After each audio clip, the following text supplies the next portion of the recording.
الحمد لله نحمده ونستعينه ونستغفره ونؤمن به ونتوكل عليه ونعوذ بالله من شرور أنفسنا ومن سيئات أعمالنا من يهده الله فلا مضل له ومن يضلله فلا هادي له ونشهد أن لا إله إلا الله وحده لا شريك له ونشهد أن سيدنا ومولانا محمدا عبده ورسوله أما بعد فاعوذ بالله من الشيطان الرجيم بسم الله الرحمن الرحيم والذين جاهدوا فينا لنهدينهم سبلنا وإن الله لمع المحسنين وقال رسول الله صلى الله عليه وسلم الكيس من دان نفسه وعمل لما بعد الموت أو كما قال النبي عليه الصلاة والسلام اللهم صل على سيدنا محمد وعلى آله وأصحابه وبارك وسلم اللهم صل على سيدنا محمد وعلى آله وأصحابه وبارك وسلم اللهم صل على سيدنا محمد وعلى آله وأصحابه وبارك وسلم নেককার দিনদার মুসলমান ভাইরা, আল্লাহ রব্বুল আলামিন আমাদেরকে দ্বীনের এক মজলিসে কিছু সময় ব্যয় করার জন্য তৌফিক দান করেছেন। শুকর আদায় করছি আলহামদুলিল্লাহ। আমরা যারা এই মজমায় বসছি আসছি, আমাদের এখানে দুই ধরনের মানুষ আমরা এখানে আছি। কিছু আলেম আছে, কিছু গায়রে আলেম আছে। আমরা যারা এলেম অর্জন করতে পারি নাই, আল্লাহ পাক কিছু সময়ের জন্য আমাদেরকে আলেমদের সাথে বসার তৌফিক দিলেন। এটা আল্লাহ রাব্বুল আলামিনের বহুত বড় এক মেহেরবানি। যারা আলেম তাদেরকে চক্ষুওয়ালা বলা হয়, যাদের কাছে এলেম নাই তারা চক্ষু কম দেখে বা চক্ষু না দেখার মতো অবস্থা। রাস্তায় চলার জন্য যার চক্ষু নাই সে চক্ষুওয়ালার পিছনে চলতে হয়। সে যদি মনে করে যে আমি চোখে না দেখলে কি হবে, আমি নিজের স্বাধীনভাবে চলব, তাহলে তার যে কোনো সময় রাস্তায় অ্যাক্সিডেন্ট হওয়াটা অনিবার্য।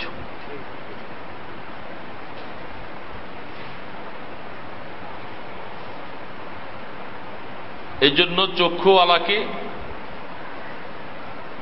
বুঝে আসুক বা না আসুক, রাস্তা পার হওয়ার জন্য চক্ষুওয়ালাকে তার রাহবর বানানো চাই। এটাই হবে বুদ্ধিমানের পরিচয়। যদিও আমি সেই চক্ষুওয়ালাকে চিনি না, কোথায় তার বাড়ি, কোথায় তার ঘর, কিছুই তার সাথে আমার পরিচয় নাই, কিন্তু রাস্তা পাড়ি দেওয়ার জন্য বললাম যে ভাই আমি তো অন্ধ মানুষ, কে আছো তোমরা চক্ষুওয়ালা, আমাকে একটু রাস্তা দেখাই নিয়ে যাও।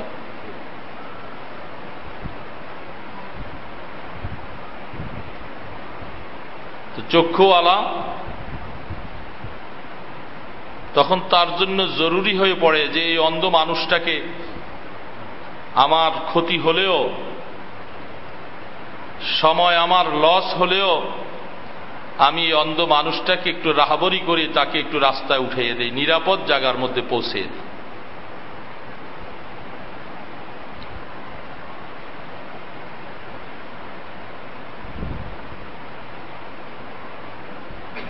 ঠিক তেমনি ভাবে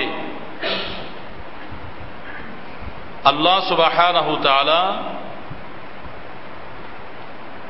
জগতের মধ্যে যারা এলেম শিখে নাই এই সমস্ত লোকগুলাকে রাহবরি করে রাস্তা দেখাই দেখাই নিরাপদ স্থানের মধ্যে পৌঁছিয়ে দেওয়ার জন্য আল্লাহ পাক আলেমদেরকে দায়িত্ব দিয়েছে।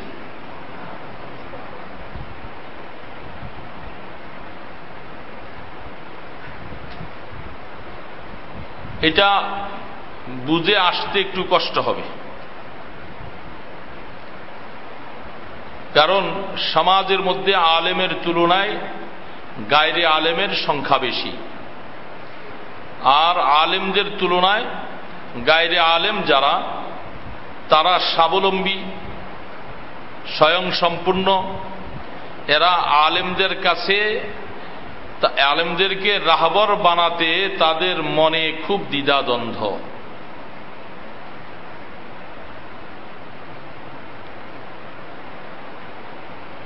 এটাকে আল্লাহ সুবহানাহু ওয়া তাআলা ভালো করে বুঝছেন। ইন্নামা ইয়াখশাল্লাহা মিন ইবাদিহিল উলামা।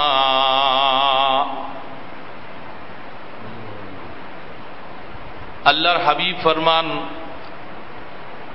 আল উলামা ওয়ারাসাতুল আম্বিয়া।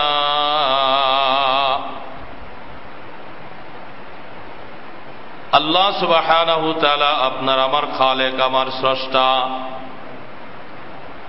জগতের মধ্যে কারা আল্লাহ পাকের ইবাদত বেশি করে, কারা আল্লাহকে বেশি ডাকেন, কারা আল্লাহ পাকের হুকুম মতো বেশি চলেন, আল্লাহ পাক যত বেশি জানে এরকম আর পৃথিবীতে কেউ জানে না। এই জন্য আল্লাহ পাক বর্ণনা দিয়ে বলতেছেন, ইন্নামা ইয়াখশাল্লাহা মিন ইবাদিহিল উলামা। হে দুনিয়ার মানুষেরা, তোমরা মনে রাখো, আমি আল্লাহ পাক তোমাদেরকে জানাই দিতেছি, জগতের মধ্যে আমি যাদেরকে ইলম দিয়েছি, যারা উলামা, যারা নায়েবে রাসূল যারা হয়েছে জমিনের মধ্যে, এরা আমি আল্লাহকে তারা বেশি ভয় করে, আমার ইবাদত তারা বেশি করে।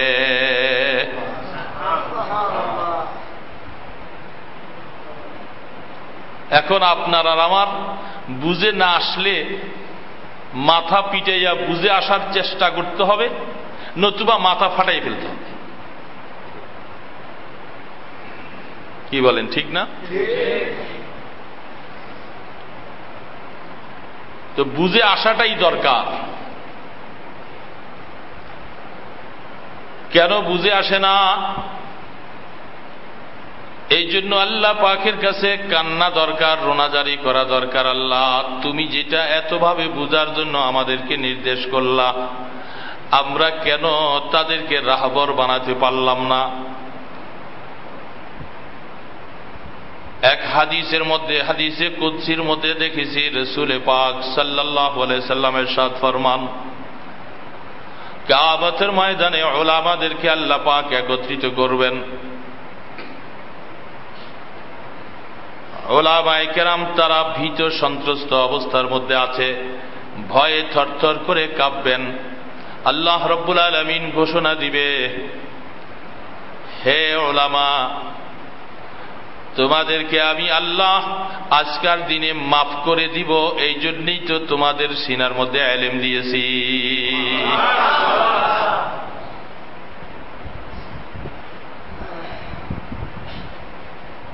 এর থেকে আর বড় কথা কি হতে পারে?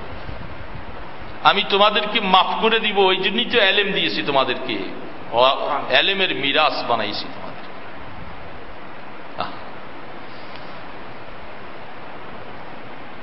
আল্লাহু আকবার। এই জন্য সারা জগতের মধ্যে বড় বড় কোটিপতি, ধনট্যবান, বিল্ডিংওয়ালা, অট্টালিকাওয়ালা, ইঞ্জিনিয়ার, ব্যারিস্টার, ডিগ্রি, ডাক্তারের ডিগ্রির অভাব নাই, মানুষের অভাব নাই, যাদের দ্বারা দুনিয়া আবাদ হয়। যেই সমস্ত মানুষকে দুনিয়ার মানুষ বেশি চিনে, ওই সমস্ত ডাক্তার, ইঞ্জিনিয়ার, বড় বড় অ্যাপার্সিয়ার, ডিগ্রিওয়ালা, তারা জমিনের মধ্যে সংখ্যায় বেশি। আল্লাহ রাব্বুল আলামিন জমিন আবাদ করা যদি মাকসাদ হতো, আল্লাহ পাক বলে দিতেন জমিনের মধ্যে বড় বড় ডিগ্রিওয়ালা, ইঞ্জিনিয়ার, ডাক্তার যারা বড় বড় আছে, তাদেরকে আমি আল্লাহ পাক আমার এলেমের মিরাজ বানাবো।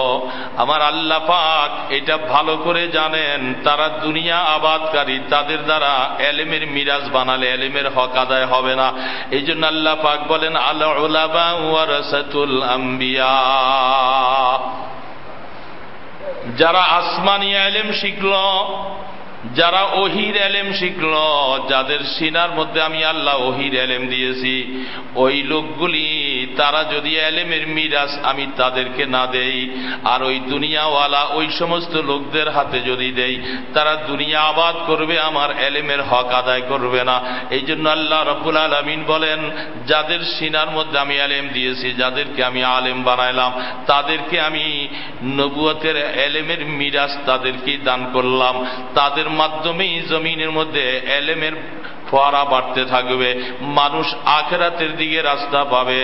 আল্লাহ রাব্বুল আলামিন এই সমস্ত ইঙ্গিতের দ্বারা গায়রে আলেমকে বলতেছে, হে জগতের গায়রে আলেম যারা, যাদের তোমাদেরকে আমি এলেম দেই নাই, তোমরা ওই এলেমওয়ালাদেরকে তোমাদের রাহবার বানাও।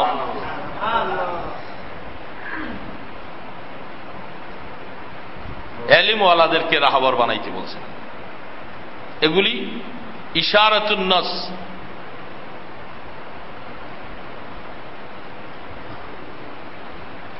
এলেম এত দামি জিনিস। এই জন্য গায়রে আলেম যারা, তাদের সম্পর্কে আল্লাহ রসুল বলতেছেন, কুনা আলিমা আও মুতাআল্লিমা আও মুস্তামিআ আও মুহিব্বা ওয়ালা তাকুন খামিসান ফাতুহলিক। হে জগতের যারা এলেম শিখো নাই, যাদের ভাগ্যে আমি এলেম লিখি নাই, যাদের তকদীরের মধ্যে এলেম লেখা হয় নাই, আল্লাহু আকবার। আল্লাহ রাব্বুল আলামিন, আল্লাহ সুবহানাহু তাআলা হাদিসের তওজিহাতের মধ্যে, ব্যাখ্যার মধ্যে দেখেছি, আল্লাহ সুবহানাহু তাআলা বলেন যে এটা নির্ধারণ হয়ে আছে কে আলেম হবে, কে আলেম হবে না। এটা দুনিয়ার মধ্যে যাইয়া তোমরা কসবি ভাবে চেষ্টা করতে পারবা, কিন্তু আমি আল্লাহ পাক নির্ধারণ করে রাখছি আমার এলেম কাকে দিব, এটা দুনিয়াতে তাকে পাঠাবার আগেই নির্ধারণ হয়ে আছে।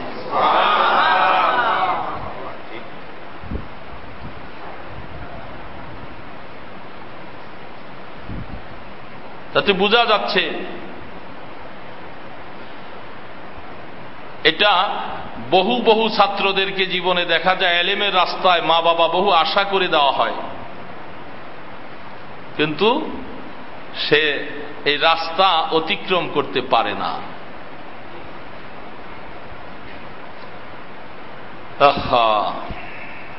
এলেমের জন্য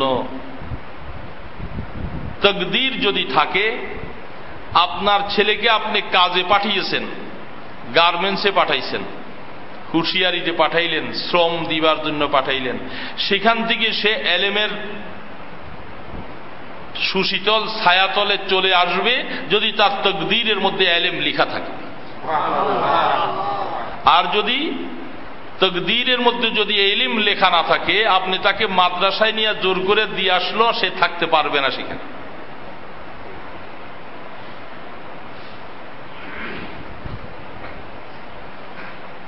এটা আল্লাহ রাব্বুল আলামিনের নিজাম। হযরত একটা ছোট বাচ্চা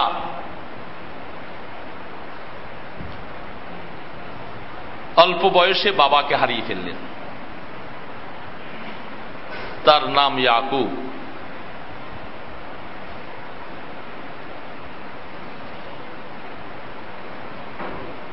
এতিম হয়ে গেল অল্প বয়সে। মা অভাবী, বাবার তেমন কোনো সম্পদ কিছুই রেখে যায় নাই। কোন রকম জীবনটা তাদের চলছে, এর মধ্যে বাবা চলে গেলেন, মা এখন খুব পেরেশান। বাচ্চাটা ৬-৭ বছর বয়স। কোন রকম করে তার বয়সটা 8 থেকে 10 বছরে যখন পৌঁছল, মা এখন চিন্তা করছে যে এই ছেলেটাকে যদি কোনো কাজের সাথে কাজ শিখিয়ে দিতে যদি না পারি, সেবা দুনিয়াতে চলবে কেমন করে, বা আমি বা কি উপকার পাবো তার মাধ্যমে। ছেলেটাকে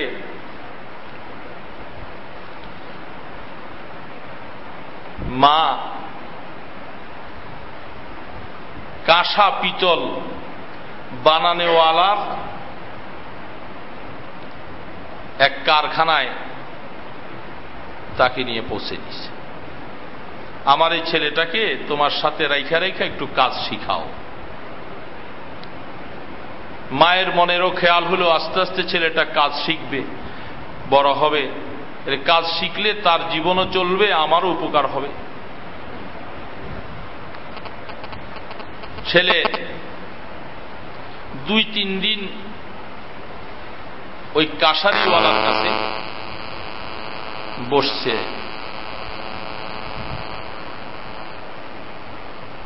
তারপরে যেন তার কাছে এই কাজটা ভালো লাগে না। সে দেখে তার সামনে দিয়ে ছেলেরা লেখাপড়া করার জন্য যাচ্ছে। কার কাছে? ইমামে আজম আবু হানিফা রাহমাতুল্লাহ আলাইহির কাছে। ইমামে আজম আবু হানিফা রাহমাতুল্লাহ আলাইহি তিনি দরস দিচ্ছেন। তার কাছে দর্শে বহু ছেলেরা লেখাপড়া করতে যায়। আর এই ছেলেটা ইয়াকুব 3 দিন কাজ করে তার মনে চায় যে আমিও দেখি একটু যাইয়া ওই দর্শের পিছনে যে একটু বসি, শুনি কি বলে। তো 2-3 দিন মা একদিন কাশারিওয়ালার কাছে গেছে ছেলের সংবাদ শোনার জন্য, ছেলেটা কি করতেছে, কাজ কিছু শিখলো কিনা। ওই কাশারিওয়ালা বলতেছে, তোমার ছেলে তো আমার এখানে 2-3 দিন আসছে, তারপরে যে কোথায় গেছে, ছেলে তো আমার এখানে আসে না। মা খুব গোস্বা হয়ে গেল, দুষ্ট কোথাকার, দিলাম তোমাকে কাজ শিখার জন্য, তুমি কাজ রেখে কোথায় কোথায় ঘুরো, সন্ধ্যার সময় বাড়িতে আসে। বাড়ি যাইয়া ছেলেকে খুব রাগারাগি করল। পরদিন সকালবেলা ছেলেকে আবার নিয়ে অনেক বুঝে শুনাইয়া, দেখলে তোর বাবা নাই, যদি একটু কাজ শিখতে না পারস তো কি করে দুনিয়া চলবি, খাবি কেমন করে, এই জন্য কাজটা শিখো। অনেক বুঝাইয়া আবার কাশারওয়ালার কাছে তাকে দিয়ে আসছে।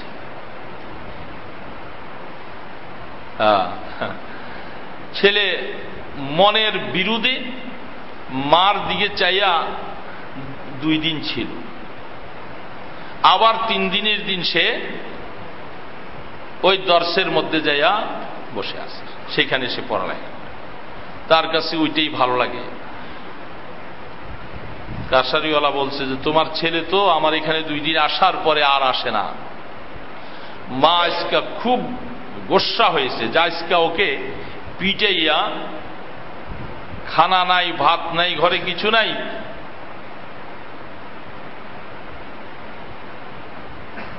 যাইয়া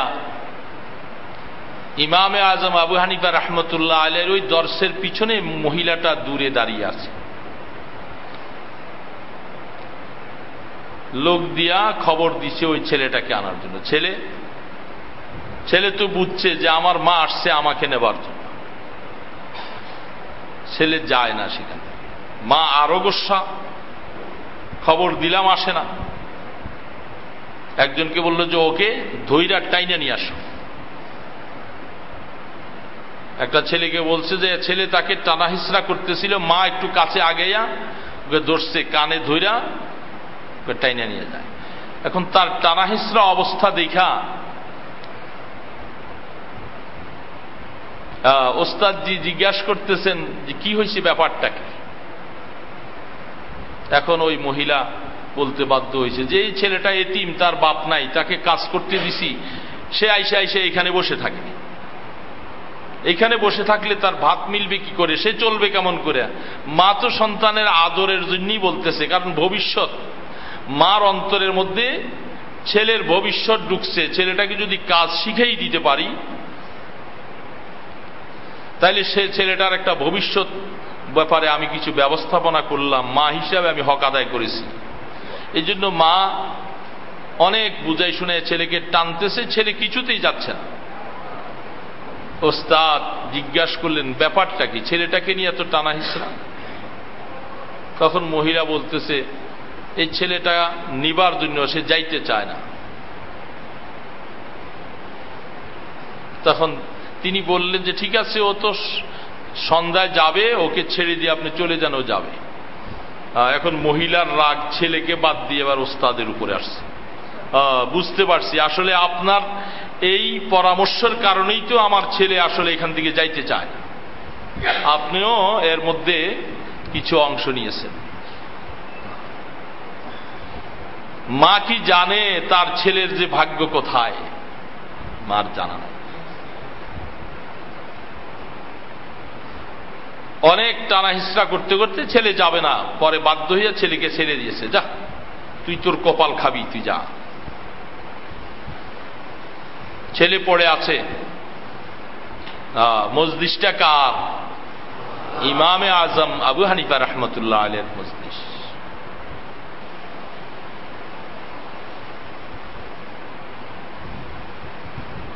ভাগ্য ভাগ্য ছেলে ছেলে এখন রাগ করে আর 2-3 দিন আর বাড়িতে যাচ্ছে না, যা আমি বাড়ি যাব না। বাড়ি গেলে মা মারধর করবে আর আমাকে কাজকর্মের জন্য পেরেশানি করতেছে। আমি কাজ, আমার কাছে ওগুলি ভালো লাগে না, আমার পড়ালেখা ভালো। পড়তেছে, এখন ছেলে পড়তেছে, এখন বাড়ি যায় না। মা ঠিক আছে, ওকে খাওয়ারও চিন্তা নাই, এখন এইখানে যা মিলে জুলে জুটুমুটি কোন রকম করে এক বেলা মিলে তো আরেক বেলা মিলে না, এই অবস্থায় আছে, কিন্তু সে এই দরবারে পড়তেছে। তো যাই হোক, কথা অনেক লম্বা, সংক্ষেপে বলতেছি। এই ছেলেটা লেখাপড়া করতে করতে করতে করতে এখন মা বুঝে আসুক আর না আসুক, ছেলে যখন মাও এবার বিরক্ত হইয়া ঠিক আছে যাক, ও যখন বুঝতে চায় না, ও তো লেখাপড়া করতেছে। মাশাআল্লাহ, লেখাপড়া করতে করতে তো অনেক বড় আলেম হয়ে গেল, অনেক বড় আলেম, অনেক বড় আলেম। এবার সামান্য কিছু চাকরিও করতেছে ছাত্রদেরকে। এবার এতদিন তো নিজে ছোট ছিল, মাঝখানে তো অনেক কথা আছে, এবার বড় আলেম হয়েছে, বড় আলেম। এখন ওস্তাদের সাথে সাথে ওস্তাদের তার প্রতি নজর এত, ছাত্র আরো অনেক আছে, কিন্তু এই ছাত্র যে ওস্তাদের নজর এমন ভাবে কেড়ে নিয়েছে, ওস্তাদের কাছে খুব প্রিয় ছাত্র। ওস্তাদ যেই কোনো ব্যাপারে ডাকে, ওস্তাদের সাথে রাখে, পরামর্শ যায়, সফরে সব সময়। এখন তার নজর এবং মানুষের কাছেও তার অনেক বেশি সুখ্যাতি, এত দাম, এত মানুষ। আস্তে আস্তে বড় হলো, বিবাহ শাদী করালেন। সে এতদিন নিজে ছেলে, এবার নিজে আবার সন্তানের বাবা হতে যাচ্ছে। এখন মাকেও, মা দেখতেছিল মার আস্তে আস্তে কিছু ভুল কেটে গেছে।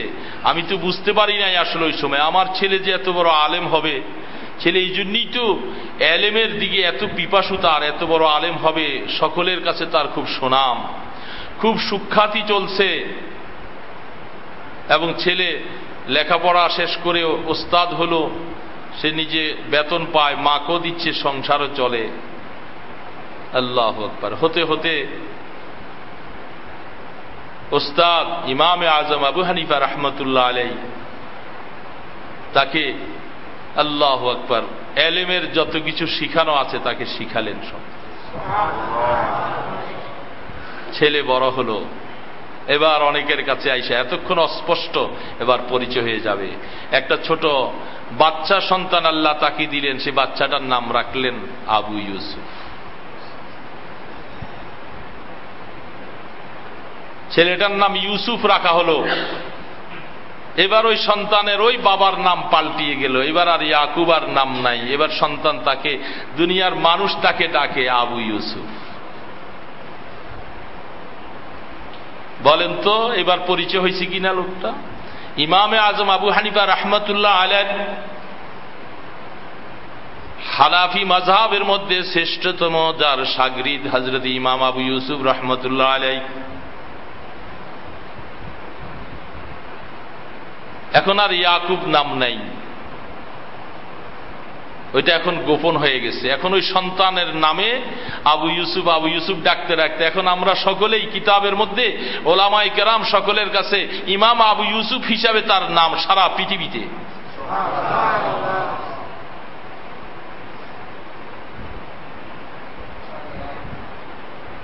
সেই ইমাম আবু ইউসুফ রাহমাতুল্লাহ আলাইহি।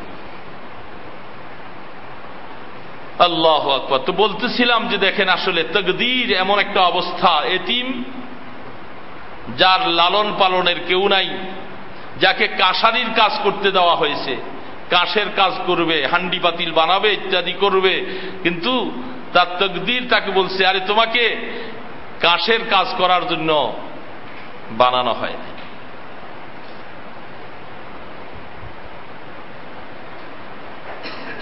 যিনি পরবর্তীতে হযরত ইমামে আজম আবু হানিফা রাহমাতুল্লাহ আলাইহির স্থলাভিষিক্ত,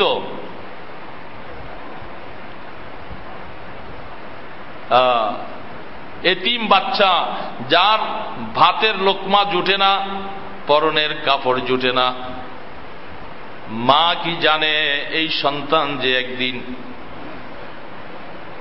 ইমামুল মুসলিমিন হয়ে যাবে। হতে হতে বাগদাদ নগরে খলিফা হারুনুর রশিদের কাছে তার নাম জগ সব কিছু যখন গেল, ইমামে আজম আবু হানিফা রাহমাতুল্লাহ আলাইহিকে তখনকার সময় তাকে কাজীউল কুজাত, বিচারক বনার পদ নেবার জন্য বহু তার কাছে দরখাস্ত করা হলেন, তিনি সেটা গ্রহণ করেন নাই। পরবর্তীতে খলিফা হারুনুর রশিদ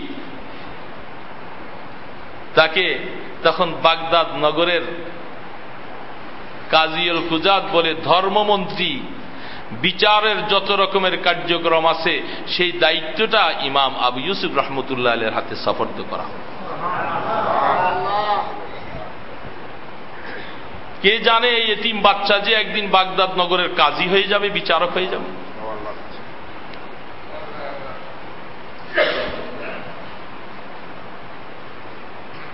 এলেম কোথায় নিয়ে পৌঁছেছে তাকে।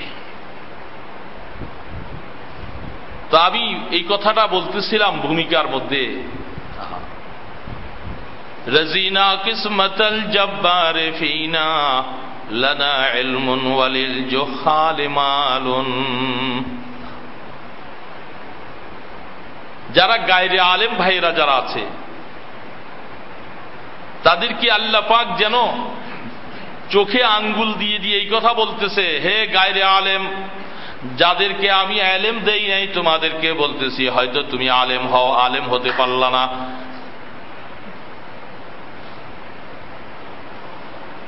তালিবুল ইলমের খাতায়ও নামটা লিখাইতে পারলা না, এলেম অর্জন করে বড় আলেমও তুমি হইলা না, নিজেও আলেম হইলা না, কাকেও তালিমের ময়দানের মধ্যে তুমি নাই। এই দুটা রাস্তা তোমার থেকে পুরা টোটালি ভাবে মফকুদ হয়ে গেছে। দুইটা রাস্তাই তোমার থেকে বঞ্চিত বলে তোমার জন্য এখন যারা গায়রে আলেম তোমরা মনে মনে কষ্ট পাইবা। আমার আল্লাহ পাক তো ইনসাফওয়ালা, আমি তোমাদেরকে রাস্তা দিয়েছি, তোমাদের জন্য জীবনের জন্য আমি লাজেম করে দিলাম, জীবনের বেশি অংশ সময় ওলামাদের কথা শোনা তোমাদের জন্য জরুরি করে দিলাম। আও মুস্তামিআ, কেন আলেমদের কথা শোনার জন্য যে আওয়ামরা দূরে যায়, খবর দেয় কেন? এটা আসলে আল্লাহ পাকের তরফ থেকে আমাদের উপরে বিশাল দায়িত্ব দেওয়া হয়েছে। ওই দায়িত্বের কারণেই মানুষ কোথায় দিনের কথা শুনলে সেখানে দৌড়াইয়া মৌমাছির মতো ছুটে, কারণ যেতেই হবে, এটা প্রত্যেকের দায়িত্ব আদায় করতেছি। আল্লাহ রাব্বুল আলামিন আমাদের জন্য বলতেছেন, আও মুস্তামিআ, আলেমদের কথা শুনতে হবে, তোমাদের শুনতে হবে, তাদের কথা শুনবা, শুনতে শুনতে তাদের সাথে মহাব্বতের সম্পর্ক হবে। আও মুহিব্বা, কথা শুনতে শুনতে তখন দেখেন না মহব্বতের সম্পর্ক হয়। মহব্বত এমনি আসে না, একটা মানুষের কথা শুনতে শুনতে তখন তার সাথে মহব্বত আসে।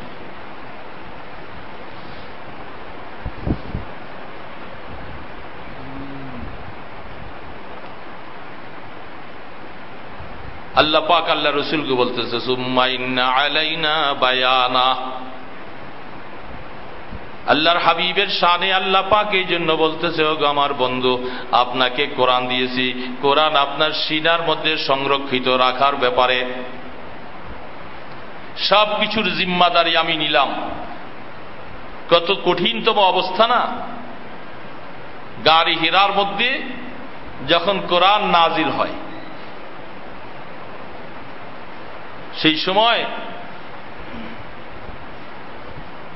5টি আয়াত, কোন কোন রাওয়ায়াতে 3 আয়াতের কথা বলা হচ্ছে, কোন কোন রাওয়ায়াতে 5 আয়াত পুরাপুরি কথা আসছে। ইকরা বিসমি রাব্বিকাল্লাযী খালাক, খালাকাল ইনসানা মিন আলাক, ইকরা ওয়া রাব্বুকাল আকরাম, আল্লাযী আল্লামা বিল কলম, আল্লামাল ইনসানা মা লাম ইয়ালাম। এই 5টা আয়াত যখন নাজিল হয়, জিবরিল আলাইহিস সালাতু ওয়াস সালাম যেখানে গারে হিরার মধ্যে, জাবালে নূরের গারে হিরার মধ্যে, যেদিন আল্লাহর পয়গম্বরের কাছে জিবরিল আলাইহিস সালাতু ওয়াস সালাম এই প্রথম ওহী নিয়ে আসলেন, জায়গাটা আল্লাহ রাব্বুল আলামিন কেমন করে যেন নির্বাচন করেছেন। আল্লাহ রসুল তো ইচ্ছা করে সেই জায়গাটা চয়ন করতে পারেন না। এটাও এক বিশাল ব্যাপার। মক্কার জমিনে আশপাশে এত পাহাড়, সব কিছুকে রেখে আল্লাহর হাবিব তিনি কিভাবে সিদ্ধান্ত নিলেন, চয়ন করলেন সেই জাবালে নূর, ওই পাহাড়টাকে। এটাও সবকিছু দেখা যাচ্ছে আসলে তাকে উদ্বুদ্ধ করা হচ্ছে, রাস্তা দেখাই দিতেছেন আল্লাহ রাব্বুল আলামিন। তার দিলের মধ্যে ওইভাবে এলহামি জিনিস ছাড়িয়ে দিলেন, তিনি এই জন্য সমস্ত পাহাড় থেকে ওই পাহাড়টাকে নির্বাচন করছেন। এবং যেই জায়গাটার মধ্যে আল্লাহ রসুল বসলেন আর যেখানে কোরআন নাজিল হয়েছে, সেই জায়গাটা আমি চোখে দেখলাম। আল্লাহু আকবার! এই জায়গাটা যেন মনে হয় কোন মানুষ কোন যন্ত্র দিয়ে যেন পাথরটাকে কেটে এরকম সুন্দর করে একটা মেহরাবের মতো যেন বানিয়ে রাখছে।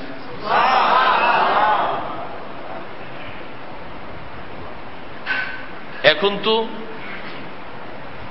প্রথম দেখলাম 90 সালে, আজ থেকে প্রায় 21 বছর আগের কথা। তো 90 সালে মনের খেয়াল হলো, আল্লাহ পাক যখন আল্লাহ পাকের বাইতুল্লাহর দেশে আনছেন, জাবালে নূরে উঠব। বহু কষ্ট করে, যে কত কষ্ট এটা ভাষায় বলা যায় না। জীবন মরণ হাতে নিয়ে উঠতে হয় এই অবস্থায়। তারপরও যা হোক আল্লাহ পাক মাঝ পথের মধ্যে খুব বেশি নার্ভাস ফিল করলাম, শেষ পর্যন্ত উপরে উঠেছি। এখন তো সিঁড়ি হয়ে গেছে, এখন সিঁড়ি বানিয়ে দেওয়া হয়েছে, এখন মানুষ সিঁড়ি দিয়ে উঠতে পারে। ওই সময় সিঁড়ি ছিল না, কিছু ছিল না, মানুষ এইভাবে পাহাড় বেয়ে বেয়ে উঠতে ওইখান থেকে হাত ছুটে গেলে জীবনের আশা শেষ। মক্কা শরীফের মধ্যে সবচেয়ে উঁচু পাহাড়,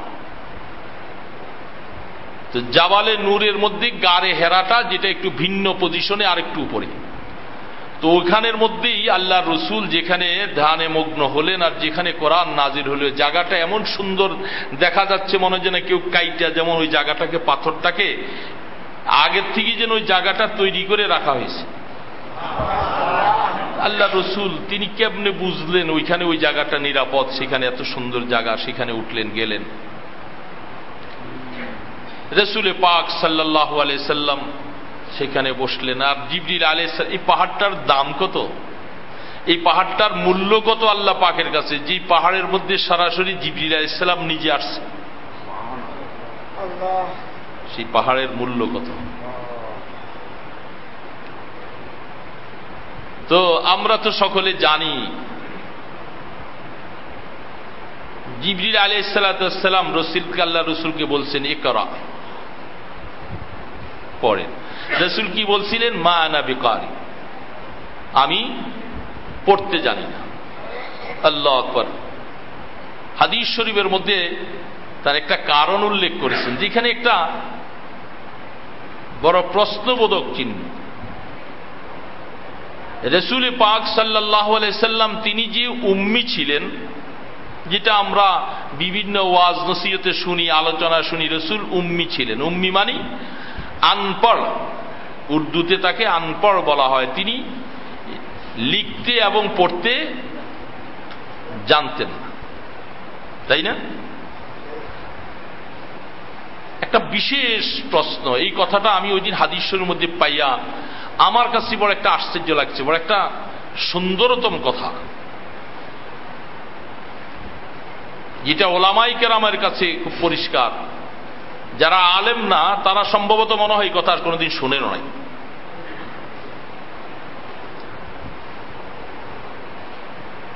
রসুল পাক সাল্লাল্লাহু আলাইহি সাল্লাম তিনি উম্মি ছিলেন। উম্মি অর্থ যিনি লেখাপড়া জানেন না, লিখতেও জানেন না, পড়তেও জানেন না। এখন রসুল পাক সাল্লাল্লাহু আলাইহি সাল্লামকে যখন জিবরিল আলাইহিস সালাম বলেন ইকরা, ইকরা বিসমি রাব্বিকাল্লাযী খালাক, আপনার প্রভুর নামে আপনি পড়ুন। রসুল কি জবাব দিলেন? মা আনা বিকারি, আমি পড়তে জানি না। আচ্ছা বলেন তো, আপনারা যারা লেখাপড়া শিখেন নাই, জানেন নাই কোনোদিন, এরকম লোক একটা সামনে যদি কোনো উস্তাদ যদি বৈশা সামনে আপনাকে যদি বলে, আপনি বলেন আলহামদুলিল্লাহ, বলেন তো আপনি বলতে পারবেন কি পারবেন না? অথচ আপনাকে যদি আলহামদুলিল্লাহ শব্দটা কোথাও সামনে কাগজে লেখাই না দেওয়া হয়, আপনার চোখে বুঝতেও পারবেন না যে এইটা কি আলহামদুলিল্লাহ লেখা, না বিসমিল্লাহ লেখা, না তাবারাকাল্লাযী লেখা, না কিছু, সে কিছুই। কিন্তু কোন ওস্তাদ যদি আপনাকে সামনে বসে যদি বলা হয় যে আপনি বলেন বিসমিল্লাহ, আপনি শুইনা সাথে সাথে বলতে পারেন না? আপনি তো উম্মি, আপনি কোনোদিন লেখাপড়া স্কুলও যান নাই, মাদ্রাসায়ও যান নাই কোনোদিন, আপনিও উম্মি, কিছুই জানেন না। আমাদের দেশে বাংলা ভাষায় বলে কর, কর পিছনে বও লিখতে জানে না। এর মানি হলো মানে লেখাপড়া বলতে সে কিছুই জানে না। কিন্তু এই লোকটাকে যদি কেউ মুখে বলা হয় আপনি বলেন আল্লাহু লা ইলাহা, পারবে না? এখন প্রশ্ন হইল, রাসূল পাক সাল্লাল্লাহু আলাইহি সাল্লাম তিনি যে উম্মি, তিনি বলতেছেন, এখন উম্মি যদি হয়ে থাকেন তাহলে উম্মির অর্থ যদি তিনি বলেন যে মা আনা বিকারিন, আমি পড়তে জানি না, এটা তো কথাটা আমাদের কাছে উল্টা মনে হচ্ছে। পড়তে জানে না একজন মূর্খ যদি হয়, সেই মূর্খ ব্যক্তিকে যদি বলা হয় আপনি বিসমিল্লাহ বলেন, আমরা তো দেখি সারা দুনিয়ার মানুষ সে পড়নেওয়ালা ব্যক্তির সাথে সে সাথে সাথে বলতে পারে, পারে না? না পারে। রাসূল পাক সাল্লাল্লাহু আলাইহি সাল্লাম যেখানে যাকে আল্লাহ পাক সমস্ত ইলম দিলেন, আর তিনি জিবরিল আলাইহিস সালাম বলতেছেন ইকরা, আপনি পড়েন, তো জিবরিল আলাইহিস সালামের সাথে রাসূল কি শব্দটা শুই না, তিনি কি বলতে পারে না ইকরা? কি বলেন? আমার প্রশ্ন আগে বুঝতে পারছেন কিনা বুঝেন? আল্লাহ রসুল তিনি উম্মি বুঝলাম, তিনি লেখাপড়া করেন নাই, কোনোদিন স্কুলে যান নাই, মাদ্রাসায় যান নাই, কারো কাছে পড়েন নাই, কিন্তু জিবরিল তো আইসা শব্দটা বলছে, ইকরা, আপনি পড়েন। তো রসুল জিবরিল আলাইহিস সালামের সাথে শুইনাও তো রসুল এই কথা তিনিও ইকরা বলতে পারতেন, তাই না? কিন্তু জিবরিল আলাইহিস সালাম কি বলেন? মা আনা বিকারি, আমি পড়তে জানি না। এটা একটা অসম্ভবের কথা না? জিবরিলের মুখে শোনার সাথে সাথে শুইনা শুইনা এটুক তো বলতে পারতেন। এখন বুঝে আসছে? প্রশ্নটা আপনাদের বুঝে আসছে? রুমাল সরা, এটা ভিতরে মশা ঢুকে আরো বেশি কামড়ায়। খোলা থাকুক।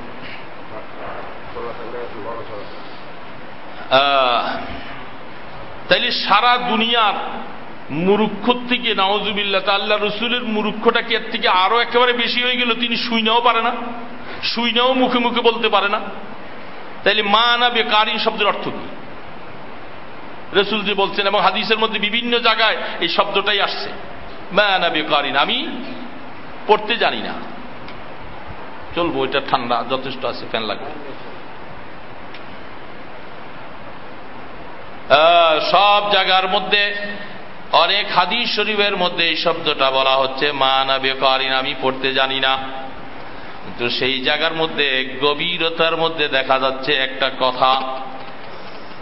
জিবরিল আলাইহিস সালাতু ওয়াস সালাম আল্লাহর হাবিবকে আয়েশা যখন বলছেন ইকরা, শুধু বলছেন এইটাই নয়, হাদিসের মধ্যে প্রমাণ পাওয়া যায় জিবরিল আলাইহিস সালাতু ওয়াস সালাম কোরআন শরীফের ওই আয়াতগুলি আল্লাহর হাবিবের সামনে একটা কাগজের মধ্যে লিখা আল্লাহর রাসূলের সামনে ধরা হয়েছিল, এবং ধরার পরে তখন বলা হয়েছিল আপনি এগুলি পড়েন।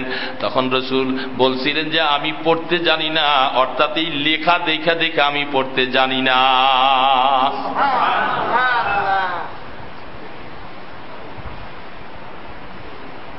শুধু শুধু জিবরিল আলাইহিস সালাম বলছেন ইকরা, আপনি পড়েন, আর রাসূল বলছেন মা আনা বিকারিন, আমি পড়তে জানি না, এটা নয়।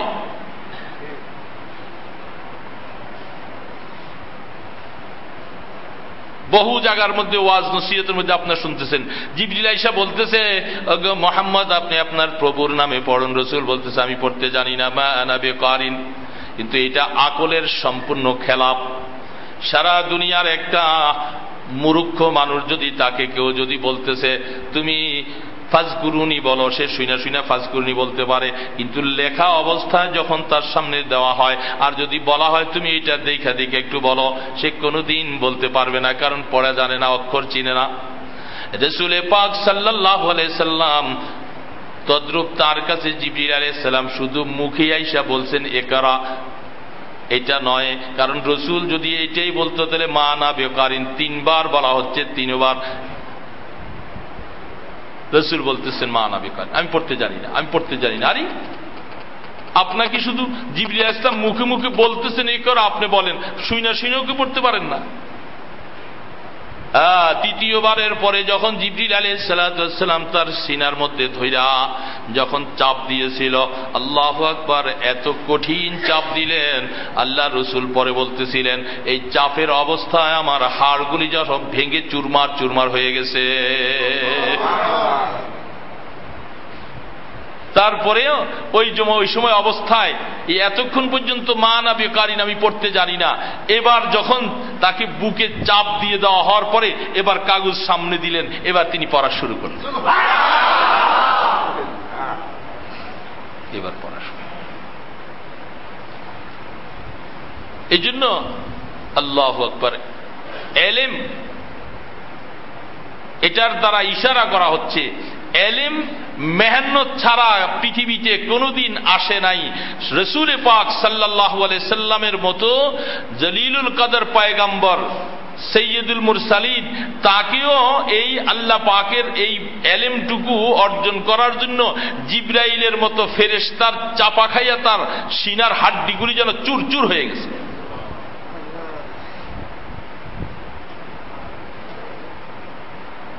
এবার এলেম শুরু হয়েছে।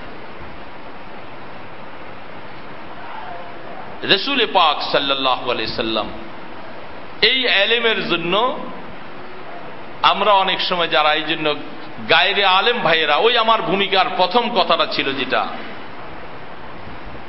রাস্তায় চলতেছিলাম, পথ দেখি না, অন্ধ মানুষ রাস্তার মধ্যে আওয়াজ দিয়ে বলতেছে, কে আছো? আমি বরিশালে সফরে গেলাম। বরিশালের পর ওইদিকে এক প্রোগ্রামে মাহফিলে যাব। তো ওই সেইখানেও এক জাতীয় অটোতে উঠছি, আমার সাথে আরেকজন ছিল, তো দুইজন অন্ধ ছেলে উঠছে। তো অন্ধ যে যারা, ওরাও ওইখানে অন্ধদের স্কুল আছে বরিশাল শহরের ভিতরে, ওইদিকে সে অন্ধদের স্কুলে ওরা লেখাপড়া করে। একজন তো বসে বসে আমি জিজ্ঞাসা করলাম যে তুমি, একজন এসএসসিতে পড়ে আর একজন ইন্টার পড়ে, দুজন অন্ধ, তাদের ওই অন্ধদের লেখাপড়ার সেই ব্যবস্থাপনা তাদের সাথে সাথে। তো একজনকে জিজ্ঞাসা করি, তুমি লেখাপড়া করে, তুমি তো অন্ধ মানুষ, তুমি কি হইবা? তো একজন বলতেছে যে আমি বড় রাজনৈতিকবিদ হব, আরেকজন বলতেছে আমি ডাক্তার হব। তো দুইজন দুইভাবে কথা বলতেছে। ঠিক ওই অন্ধদের স্কুলটার সামনে নিয়ে যখন ওই বেবিটা রাখা হলো, তখন তারা দুইজন নামছে এবং মাঝে মধ্যে বলতেছে, এই ড্রাইভার সাহেব আমাদেরকে ওইখানে নামাই দিবেন, খেলা আছে তো। কতক্ষণ পরপর ড্রাইভারকে সতর্ক করতেছে। তো ড্রাইভার তাদেরকে নামাই দিয়া বলছে, আমাদেরকে রাস্তাটা আপনি পার করে দিবেন। দেখেন, সে ড্রাইভার ওই অন্ধদের প্রতি কিন্তু দুর্বল। দুনিয়ার অধিকাংশ মানুষ, এই চক্ষুওয়ালা যারা, তখন একজন অন্ধ মানুষের প্রতি সকলে দুর্বল হয়। সে যদি তার কাছে একটু সাহায্য চায়, তাকে সাহায্য করতে তার মনে চায়। তো গাড়িওয়ালা আমাদেরকে গাড়ির মধ্যে বসাইয়া রাইখা, গাড়িটা এক সাইড করে রাইখা, ওই ড্রাইভার এই দুইজন অন্ধদেরকে হাতে ধইরা তাদেরকে রাস্তা পার করাইয়া ওই স্কুলের গেটে নিয়ে দিচ্ছে। তখন আমি মনে মনে চিন্তাম, দেখছো অন্ধওয়ালারা, সে লেখাপড়া যায় কিছু করতে, এখন রাস্তাটা পার হওয়ার জন্য, কারণ আরো অনেক গাড়ি আসবে, বিভিন্ন অবস্থা আসবে, অ্যাক্সিডেন্ট হয়ে যেতে পারে, এই জন্য সে চক্ষুওয়ালাকে বলছে, তুমি রাহাবরি করে আমাকে ওই রাস্তাটা পার করে দাও। তো যারা যারা দুনিয়ার মধ্যে আমরা কোরআনের এলেম শিখতে পারি নাই, হাদিসের এলেম শিখতে পারি নাই, রাসূল পাক সাল্লাল্লাহু আলাইহি সাল্লামের জীবনে কি ছিল, তিনি কিভাবে চললেন, কিভাবে খাইলেন, কিভাবে ঘুমালেন, কিভাবে কাজ করলেন, সব সম্পর্কে আমাদের কোনো বোধগম্য নাই, এলেম নাই। তো যারা এগুলি লেখাপড়া করলো তারা চক্ষুওয়ালা, আর আমি আখিরাতের লাইনে আমি অন্ধ। আমাকে ওই রাস্তা পাড়ি দেওয়ার জন্য ডাক দিয়া বলতে হবে, হে আলেম ভাইয়েরা, কে কোথায় আছো? তুমি দয়া করে আমার মতো অন্ধ মানুষটাকে একটু রাস্তায় হাত ধরে ধরে আমাকে পার করে ওই জান্নাতের রাস্তার মধ্যে তুমি উঠাইয়া দাও না।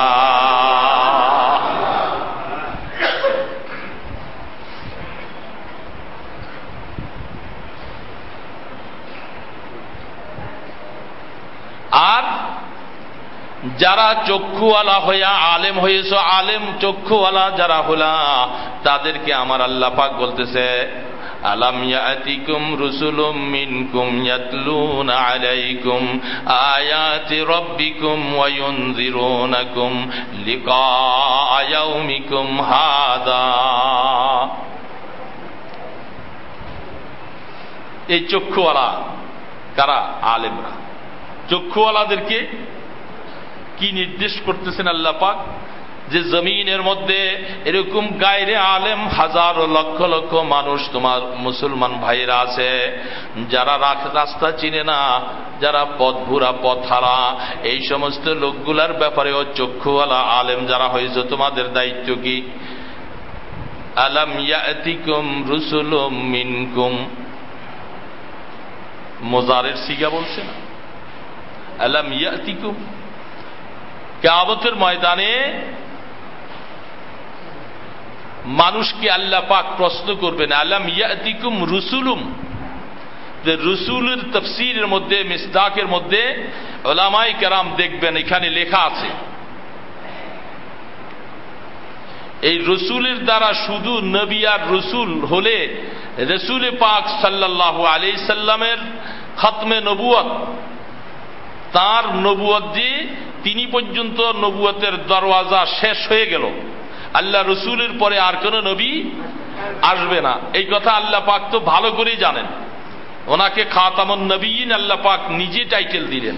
আর আল্লাহ পাক কোরআন শরীফে আয়াত বলতেছেন, আলাম ইয়াতিকুম রুসুলুম মিনকুম, যে তোমাদের মধ্য থেকে কোন রসুল আসে নাই যারা দিন হারা, ইমান হারা, পথ হারা এই সমস্ত লোকদেরকে কিয়ামতের ময়দানে আল্লাহ পাক প্রশ্ন করবেন, তোমাদের কাছে কি রসুল আসে নাই? মানে ইয়াতিকুম মুজারের সিগা বারবার বারবার কি আসে নাই? এর মানে কি সেখানে রসুলের দ্বারা যদি শুধু রসুল আর নবী মুরাদ হয় তাইলে খাতামুন নবিয়্যিন থাকে না। এই জন্য আয়াতের তাফসীরের মধ্যে সেখানে লেখা আছে রসুলের দ্বারা নায়েবে রসুলরাও মুরাদ।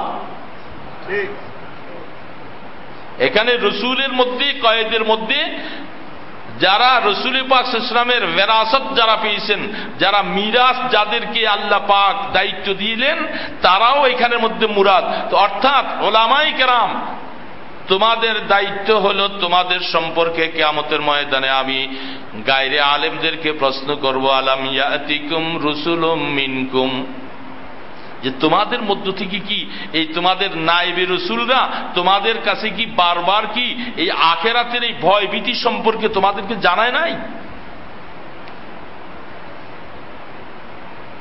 ইয়াতলুনা আলাইকুম আয়াতি রাব্বিকুম ওয়া ইউনজিরুনাকুম লিকা ইয়াউমিকুম হাযা, তোমাদের কি কি আজকের দিনের এই সম্পর্কে ওই সমস্ত নায়েবে রসুলরা কি তোমাদেরকে জানায় নাই?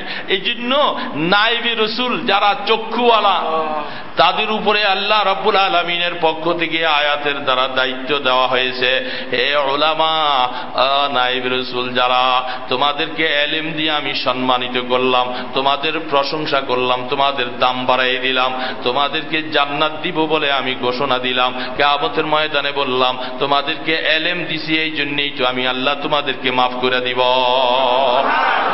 এতগুলি জিম্মাদারি, এতগুলি দায়িত্ব তোমাদেরকে দেওয়ার পরেও আমি আল্লাহ পাক এই কথা বলছি, আলাম ইয়াতিকুম রুসুলুম, অর্থাৎ তোমাদের জন্য দায়িত্ব হয়ে গেল তোমরা গায়রে চোখওয়ালা যেগুলি ইলম শিখে নাই ওদের কাছে বারবার বারবার যায়া যায়া তাদেরকে আখিরাত সম্পর্কে বুঝাইবা, তাদেরকে জাহান্নাম বুঝাইবা, তাদেরকে আখিরাতের অবস্থাগুলি তাদেরকে বারবার বুঝাইবা।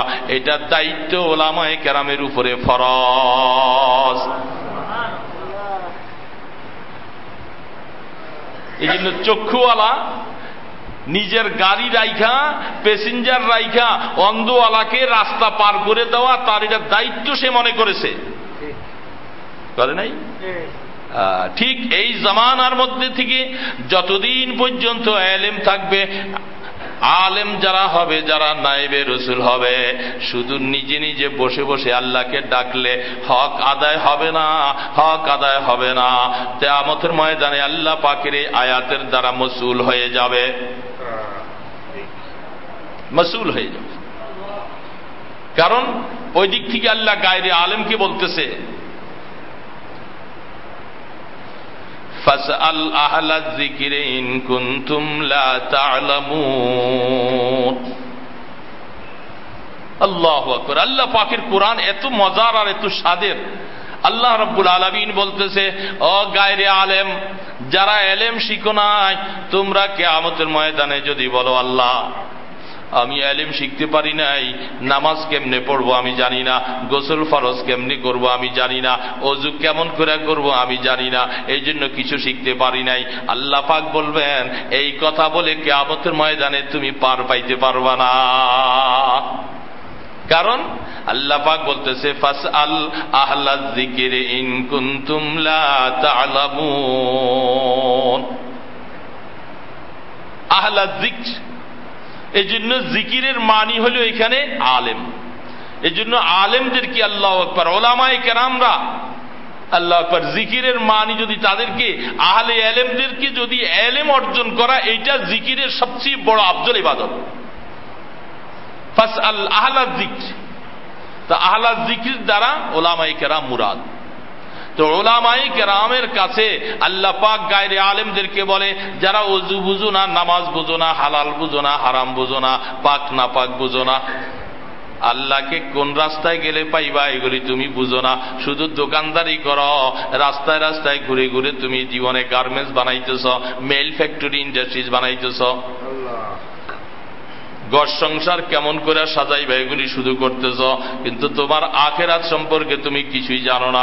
নামাজ কেমনে পড়বো জানো না, হালাল কেমন করে জানো না, তোমার জামাটা কেমন করে হবে জানো না, তোমার টুপিটা কেমন হবে তুমি জানো না, তোমার মেসওয়াক কেমন করে হবে তুমি জানো না। অর্থাৎ তুমি সব কিছুর ব্যাপারে তুমি গায়রে আলেম, তুমি জানো না। তুমি এই কথা বলে পার পাইবা না। আমি আল্লাহ পাক না তোমাকে নির্দেশ করেছিলাম, ফাসআল আহলা যিকরি, হে গায়রে আলেমেরা, আলেমদের কাছে যাইয়া যাইয়া তাদের কাছে জিজ্ঞাসা করো, তাদের কাছে জিজ্ঞাসা করো ওযু কেমন করে করব, গোসল কেমন করে করব, আমাকে এইভাবে করে নামাজ কেমন করে পড়ব, কেমন করে দাঁড়াবো, কেমন করে রুকু করব, কেমন করে সেজদা করব, এগুলি আলেমদের কাছে যেয়া যেয়া জিজ্ঞাসা করো। ইন কুনতুম লা তা'লামুন, যদি তুমি না জানো, যদি তুমি গায়রে আলেম হও, তোমার জন্য এদের কাছে যেয়া যেয়া শিক্ষা গ্রহণ করা তোমার জন্য আমি আল্লাহ ফরজ করলাম। তাইলে অন্ধ যারা, তাদেরকে বলছে ওই চক্ষুওয়ালার কাছে যায় যে রাস্তা খুঁজে বাইর করো, কেমনে তুমি রাস্তা পাড়ি দিবা এটা। হে অন্ধ, তুমি চুপচাপ বসে থাকলে চলবে না, তোমাকে মুখ খুলে জবান খুলে বলতে হবে যে ভাই আমাকে একটু রাস্তাটা পার করে দেন, বলতে হবে না? এই জন্য গায়রে আলেম যারা, তারা কিয়ামতের ময়দানে এই কথা বলে তুমি পার পাইবা না।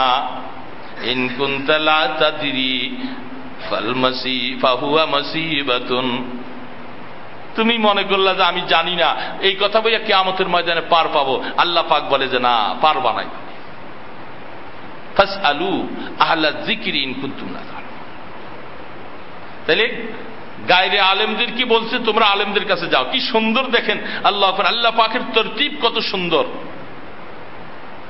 আমি শুধু আমার জায়গার মধ্যে থাইকা আমি শুধু বলবো আপনি আসেন আমার কাছে, আপনি আসেন আমার কাছে, আসেন, বলে না। আল্লাহ পাক ওই দিক থেকে বলতেছে, আলাম ইয়াতিকুম রুসুলুম মিনকুম ইয়াতলুনা আলাইকুম আয়াতি রাব্বিকুম। আলেমেরা, তোমরাও জাহেলদের কাছে যাও, তাদের কাছে যেয়ে যেয়ে তাদেরকে দিন শিখাও, তাদেরকে ধরে ধরে আখিরাত শিখাও। এটা তোমার দায়িত্ব। আলেমরাও সামনে যাবে, জাহেলরাও সামনে আসবে, দুইজনের সামনে আসতে আসতে দুইজনের সাথে মিল হয়ে যাবে। আল্লাহ পাক প্রত্যেককে জান্নাতওয়ালা বানাইয়ে দিবে। সবাই যখন সবার দায়িত্ব আদায় শুরু করবে, সেখান থেকে দুইয়ের সমন্বয়ে তৃতীয় জিনিস হয়, দুইটার সমষ্টির দ্বারা তৃতীয় জিনিস হয়। আলেম তিনিও আসবেন জাহেলের কাছে, জাহেলকে দিন শিখাবে। জাহেলকে আল্লাহ পাক বলছে তুমি আলেমের কাছে যাও। বাহ, দুইজন দুই দিক থেকে ঘর থেকে বাইর হয়েছে, আল্লাহু আকবার। মাঝখানে যাওয়ার পরে আল্লাহ পাক বলতেছে, ওয়াল্লাযীনা জাহাদু ফীনা লানাহদিয়ান্নাহুম সুবুলানা ইন্নাল্লাহা লামাআল মুহসিনিন।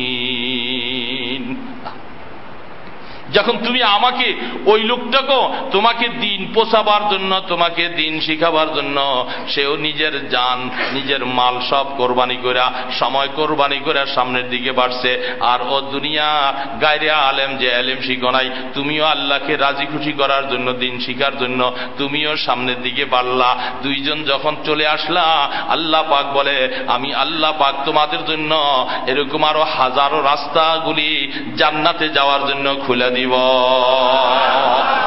তখন তোমার জন্য সবকিছু জান্নাতে যাওয়ার রাস্তা তোমার জন্য আসান হয়ে যাবে। আল্লাহ রাব্বুল আলামিন তাহলে এই জগতের মধ্যে আলেম যারা, তাদেরকে আল্লাহ সম্মানিত করেছেন, দায়িত্ব দিয়েছেন।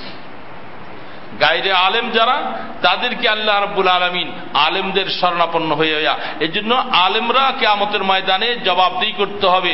যদি আলেমরা যদি গায়রে আলেমদেরকে দিন না শিখায়, এরাও ধরা পড়বে।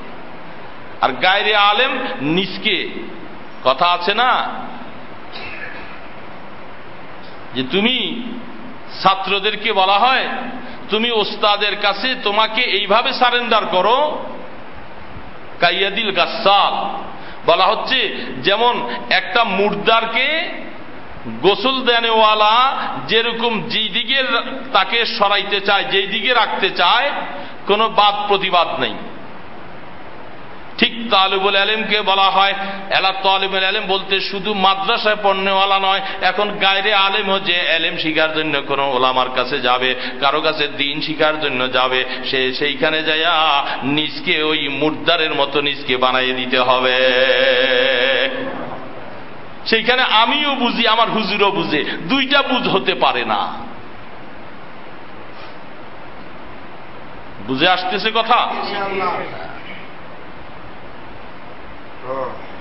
কাইয়াদিল গাসাল মুর্দার যেরকম গোসল দেনেওয়ালার কাছে যেরকম যেই দিকে কাজ করে এদিকে পড়ে থাকে,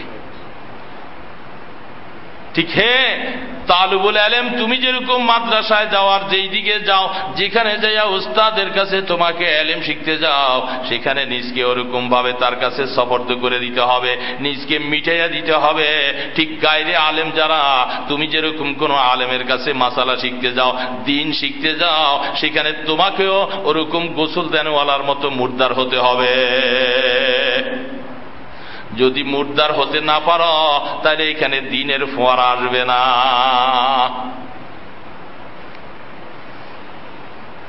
এই জন্য বলে কালারা বগজারে মর্দে হালেশ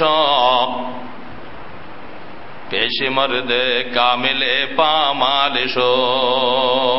এই জন্য আল্লাহর আরেফেরা বলে এইখানে আরে কালা কিলা এগুলি সব ছাইড়া দাও, আমি অমুকে এটা বলছে তোমাকে এটা বলছি, কম বুঝার চেষ্টা করো, ওস্তাদের সামনে এত বেশি বুঝতে চেষ্টা করো না। বেশি বুঝতে গেলে তুমি দেখবা কিছুই অর্জন করতে পারবা না। মুর্দারের মতো নিজকে বিলীন করে দাও, দেখবা তুমি আস্তে আস্তে করে সেখান থেকে তোমার নূরের ফোঁড়া উঠতে থাকবে।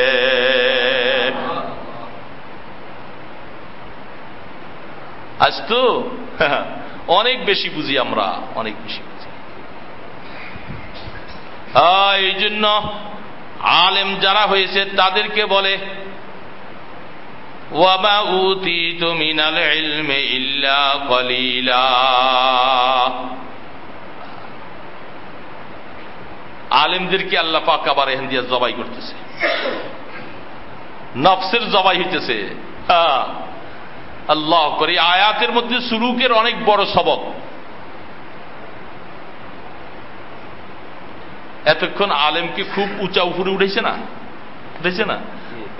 কারণ উঁচা উঠতে উঠতে উঠতে উঠতে অনেক সময় তার পিছনে শয়তান কাজ করে, নফস তার পিছনে আছে, নফস তাকে ধোঁকা দিবে, নফস তাকে বড় বড় আলেম বানাবে, বড় মনে কিছু করবে, অনেক কিছু মনে করবে।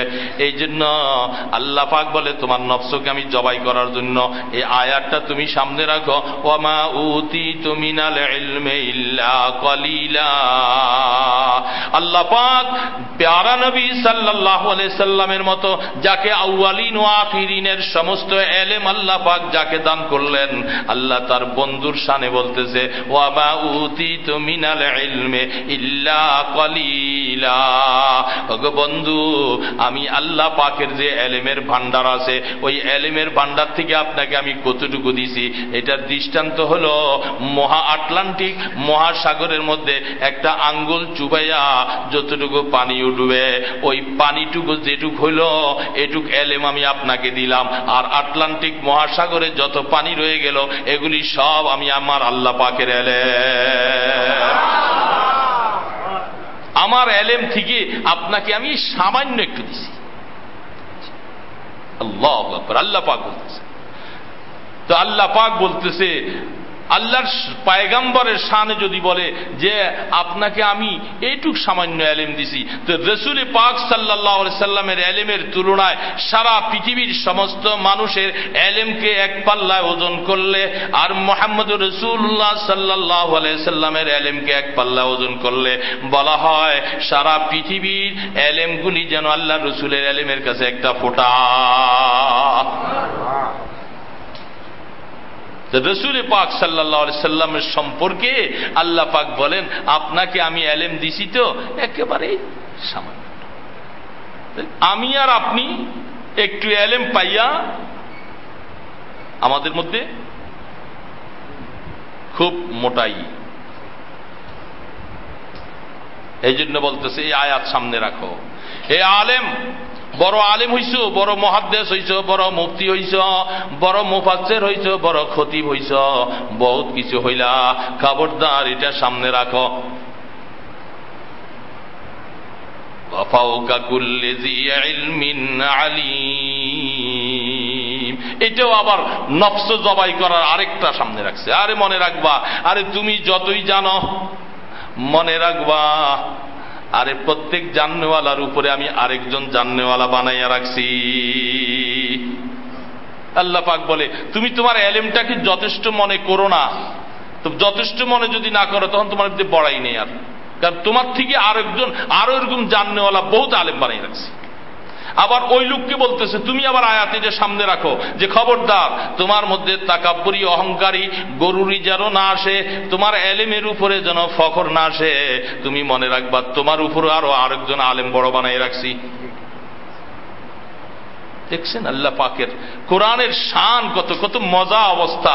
এইভাবে করে তাকে তরতিল, এইভাবে করে তরতিব দিয়ে রাখছেন। এই দিক দিয়ে এতক্ষণ ওনাদেরকে খুব বাড়াইছি, আলেমদেরকে খুব উঠাইছি।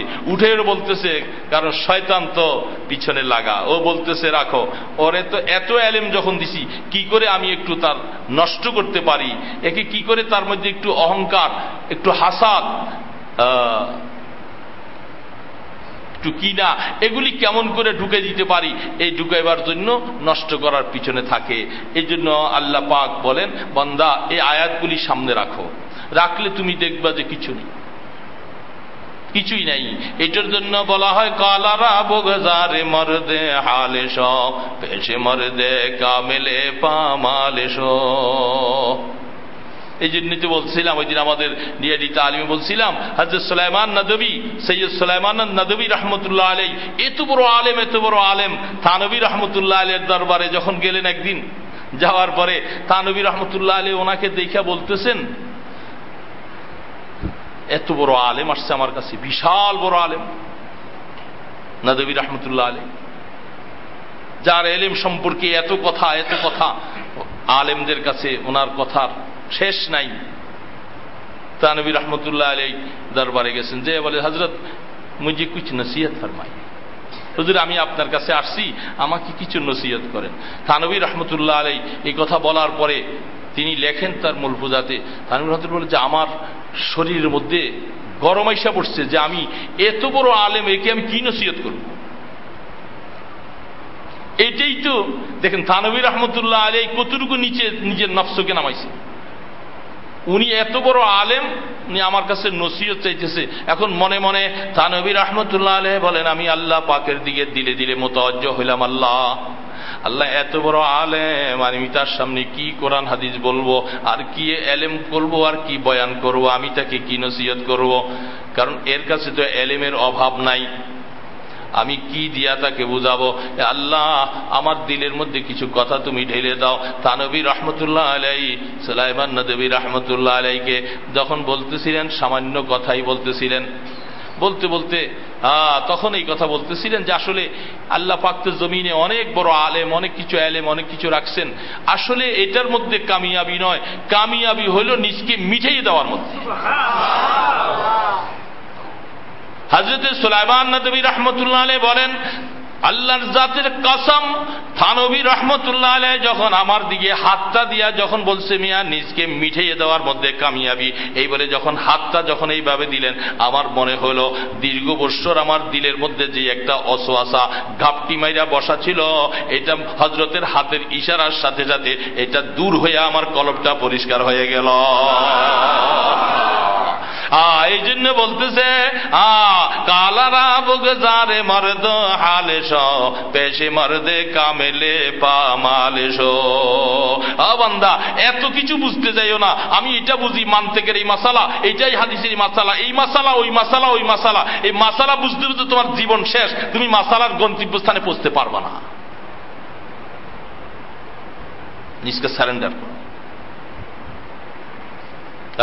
मिटा दो अपना हस्ती को अगर कुछ मर्तबा चाहो कि दाना खाक में मिलकर गुले गुलजार बनती है। এটার মধ্যে সবচেয়ে কামিয়াবি। আমার জন্য যে সবক, আপনার জন্য এই সবক, ওই বড় মুহাদ্দিস সাহেবের ওই সবক, ওই পীর সাহেবের ওই সবক, মুফতি সাহেবের একই সবক, সবকের সবক একটা, মিঠাও, মিঠিয়ে দাও, মিঠিয়ে দাও, মিঠিয়ে দাও। মিঠাইয়ের মধ্যে ছাড়া, এটার মধ্যে ছাড়া আর কোন কামিয়াবি রাস্তা নাই। আদম আলাইহিস সালাম নিজকে মিঠিয়ে দিয়েছিলেন আল্লাহ পাকের হুকুমের সামনে, সমস্ত ফেরেশতারা মিঠিয়ে দিলেন, শয়তান মিটাইতে পারে নাই, লানতের তবক তার গলায় চলে আসলো। এই জন্য এইটাই হল সবচেয়ে বড় সবক। যতক্ষণ পর্যন্ত আমাকে কিছু একটা মনে হয়, আল্লাহর জাতের কসম, যতক্ষণ পর্যন্ত আমাকে কিছু একটা মনে হয় যে আমি কিছু একটা, ততক্ষণ পর্যন্ত হেদায়েতের নূর ওই কলবে ঢুকবে না, হেদায়েতের নূর ঢুকবে না।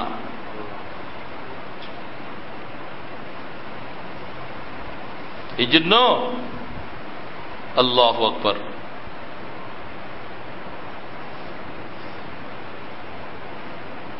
হযরত জুনায়েদ বগদাদী রহমতুল্লাহ আলাইহি, তাকে বগদাদ নগরের মধ্যে অনেকে তার টাইটেল দিয়েছিল উনি মজনুন হয়ে গেছে, পাগলের কোনো কিছু বুঝে না।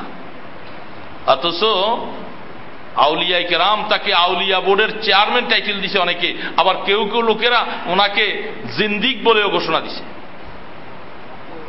অথচ হযরত জুনায়েদ বগদাদী রহমতুল্লাহ আলাইহি বলে যে রাস্তা দিয়া একদিন দুই জমিনের মাঝখানে এরকম ছোট চিকন রাস্তা থাকে না? তো রাস্তার মধ্যে এই জমিনেও ধান গাছ, ওইটার মধ্যে ধান গাছ লাগাইছে, পানি কেদা কিচড়। তো অনেক সময় আপনি ওই দিক দিয়ে ঢুকছেন, এই দিক দিয়ে আরেকজন কেউ আসতে হইলে বড় কঠিন। একজন না একজন ধান খেতে নামা লাগবে নাকি লাগবে না? তাহলে জুনায়েদ বগদাদী রহমতুল্লাহ আলাইহি তিনি একদিন এরকম করে একটা সরু রাস্তা দিয়া দুই পাশে কিছু আবর্জনা, ময়লা, পানি পুনি কিচড় এরকম রাস্তা দিয়া চলছে। হঠাৎ করে রাস্তাটা লম্বা, মাঝামাঝি রাস্তার মধ্যে গেছে, ওই দিক দিয়ে একটা কুকুর ঢুকছে। মহা বিপদ না? আমাদের দেশে আজকাল দেখেন না, রিক্সাওয়ালা হোক গাড়িওয়ালা হোক, সেও ঢুকছে, এদিকেও ঢুকছে, কেউ পাচ্ছেইতে রাজি না। কারণ দুইজনে এখানের মধ্যে একটা লাগাই দিয়া আধা ঘন্টা বৈশা বৈশা এই গুতাগুতি করতে থাকবে, কেউ পাচ্ছেইতে। সে বলতেছে আমার প্রেস্টিজ, আমার গাড়িটাও তার থেকে দামি কম নাকি? সে বলে আরে আমার গাড়ি কি দামি কম নাকি? আরে বাবা একটু পাচ্ছে গেলেই রাস্তাটা ক্লিয়ার হয়, ক্রসিং করে যেতে পারে। সে বলে তুমি পাচ্ছাও, সে বলে তুমি পাচ্ছাও, দুইজনে ঠেলাঠেলি করতে করতে অনেকক্ষণ পরে তারপর কি বলেন, ঠিক না ভাই? ঠিক। এই এগুলি তো জুনায়েদ বগদাদী রহমতুল্লাহ আলাইহি তিনিও মাঝখানে গেলেন। এখন মহাবিপদ, কুকুরটাও চলে আসছে। কুকুর এটা আস্তে আস্তে একবার সামনে চলে আসছে। কুকুর তো কুকুরই, কুকুর তো আর জুনায়েদ বগদাদী না। কুকুর চলে আসছে। এখন জুনায়েদ বগদাদী রহমতুল্লাহ আলাইহি দাঁড়িয়ে রয়েছে, কুকুরও দাঁড়িয়ে রয়েছে। এখন পার হইতে পারে না কেউ, মহাবিপদ। কুকুর দাঁড়িয়ে আছে ওই পাশে, তিনি দাঁড়িয়ে আছেন এই পাশে। এখন জুনায়েদ বগদাদী রহমত কিছুক্ষণ দাঁড়াইয়া চিন্তা করতেছে, কুকুর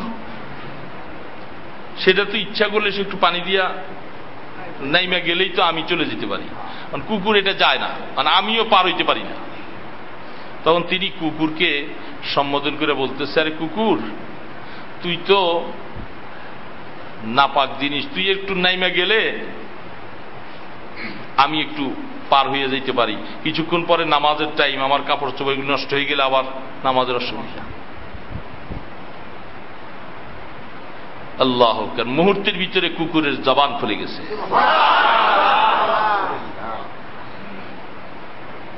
কুকুর জুনায়েদ বগদাদী রহমতুল্লাহ আলাইহিকে বলতেছে, আপনি বগদাদ নগরের বহুত বড় পীর সাহেব, আপনার মধ্যে এই পীরগিরির অহংকার চলে আসছে,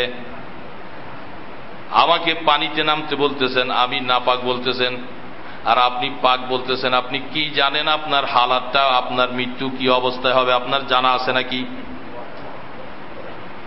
জুনাইদ বাগদাদী রহমতুল্লাহ আলাইহি থক হয়ে গেছেন, বুঝছি। সাথে সাথে আল্লাহ ওয়ালারা, আল্লাহ আকবার, মুহূর্তের ভিতরে যখন আল্লাহ পাকের তরফ থেকে যখন কখনো রোগ টোগ যখন শুরু হয়ে যায়, তখন সাথে সাথে আল্লাহর কাছে সেজদায় পড়ে যায়। দুনিয়ার মানুষের কাছে কত বিচার দিব, নিজের গুনাহ নিজের অপরাধের ব্যাপারে আল্লাহর কাছে বিনয় বিনয় কাঁদতে থাকে। জুনাইদ বাগদাদী রাহমাতুল্লাহ আলাইহি বুঝতে পারছে, ওরে কুকুর, তোমাকে বলে আমি ভুল করছি, আমার কানটা না আমি খাইতেছি। তিনি বলতেছে, তুমি এখানেই থাকো, আল্লাহ পাক আমাকে ইবতিলা করতেছে, আমাকে পরীক্ষার জন্য এই কুকুরটাকে পাঠাইয়াছে। ওরে কুকুর, তুমি রাস্তা দিয়ে যাও, আমার যেহেতু পরিণতি জানা নাই, তোমাকে আল্লাহ পাকের দরবারে দাঁড়াইতে হবে না কিয়ামতের ময়দানে। তুমি আমার থেকে অনেক ভালো, আমার থেকে অনেক দামি, আমি এই পানি দিয়া মাটি দিয়া চলে যাব, কোনো অসুবিধা নাই। নামতে যখন শুরু করলেন, এইবার আল্লাহু আকবার, হযরত জুনাইদ বাগদাদী রাহমাতুল্লাহ আলাইহি পানির মধ্যে পা দিয়ে যখন নামতে শুরু করেছে, কুকুর এবার নিজকে নিজে সম্বোধন করে কুকুর বলতেছে, জবান বাগদাদী, এবার বুঝতে পারলাম আপনি এবার রাস্তা দিয়ে চলে যান, আমি এবার পানি দিয়ে যাব।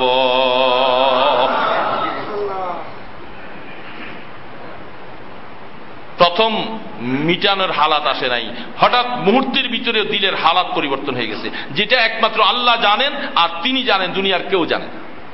মানুষের মনের হালাত এরকম হয় না অনেক সময়, ভিতরে ভিতরে অনেক সময় এমন অবস্থাটা, একটা জিনিস রিকশায় চলতেছেন, গাড়িতে চলতেছেন, কোনো একটা ব্যাপারে নিজের দিলের মধ্যে হালাত অনেক সময় এরকম হয়ে যায়, আল্লাহ আল্লাহ তুমি যদি আমাকে এরকম ইবতিলা করো, পরীক্ষায় ফেলো, আমি কোথায় যাব, কার কাছে যাব? মুহূর্তের ভিতরে বান্দার দিলটা যখন আল্লাহর কাছে ছোট হয়ে যায়, চোখের পানিগুলি পড়তে থাকে আর আল্লাহ পাকের কাছে রোনাজারি করতে থাকে। আল্লাহ রাব্বুল আলামিন ওই সময় যে বান্দার হালাত, তার মাকামটাকে আল্লাহ কত উঠাইয়া দেয়, দুনিয়ার কোনো মানুষের কাছে খবর থাকে না। তার মাকাম আল্লাহ অনেক। এই জন্য এগুলি সব মনের হালাত, মনের ব্যাপার। কিন্তু দোস্ত আবা ভাইরা, আল্লাহ রাব্বুল আলামিন আমাদেরকে নিজের জীবনটাকে মিটাইবার তৌফিক দান করেন। আলেম ওলামাদের সহবতে থাকি, চক্ষুওয়ালা যারা তাদের সহবতে থাকি, লাভ হবে, লাভ হবে, লাভ হবে। দুনিয়াওয়ালাদের কাছে যতই তাদের কাছে অবহেলিত হোক, আল্লাহু আকবার, এই হাজিবাড়াবাসী, হ্যাঁ হাজিবাড়াবাসী মাদ্রাসা হয়েছে খুশি তো, আবার খবরও আছে, হাজিপাড়াওয়ালাদের খবর আছে। কি জানেন? সেটা হলো যে এতদিন মাদ্রাসা এখানে ছিল না, বড় বড় মুহাদ্দিস মুফতিরা এখানে ছিল না, আপনারা পার পাইছেন অনেক সময়। এখন আপনাদের ঘাড়ের উপরে, আপনাদের ঘরের মধ্যে সারা দেশ বাসা বড় বড় মুহাদ্দিস মুফতিরা এখানে আছে। আপনি এখনো নামাজ ভুল পড়েন, এখনো রোজা ভুল রাখেন, এখনো আপনি সেজদা ভুল দেন, আপনাকে কিয়ামতের ময়দানে আল্লাহ ছাড়বে না। তোমার চোখের সামনে এত বড় বড় আলেম থাকতে তুমি তাদের কাছে কেন যাইয়া যাইয়া তুমি শিখলা না? হুজ্জত তাম হল। এখন এই জন্য হাজিপাড়াওয়ালারা ধরা খাই যাবেন। কারণ কয়দিন কোন আলেমের কাছে আইসা আইসা মাসালা জিজ্ঞাসা করছেন? ফাসআলু আহলা যিকরি, আপনাকে যে আল্লাহ বলছে তুমি তাদের কাছে যে জিজ্ঞাসা করো, কয়দিন জিজ্ঞাসেন? কই কোন সময় তো দেখি না। এই যে রাস্তা দিয়ে এত আসি আর যাই, এত এখানে নামাজ পড়ি, কয়জন এই দেশের এই মহল্লার লোকেরা, হুজুর আমি এই নামাজের মাসালাটা জানি না, হুজুর এই ওযুর মাসালাটা জানি না, এই পাক নাকের মাসালাটা জানি না, এটা আমাকে জানাও। কয়জনে জিজ্ঞাসা করছে বলেন তো? হুজুররা আসছে?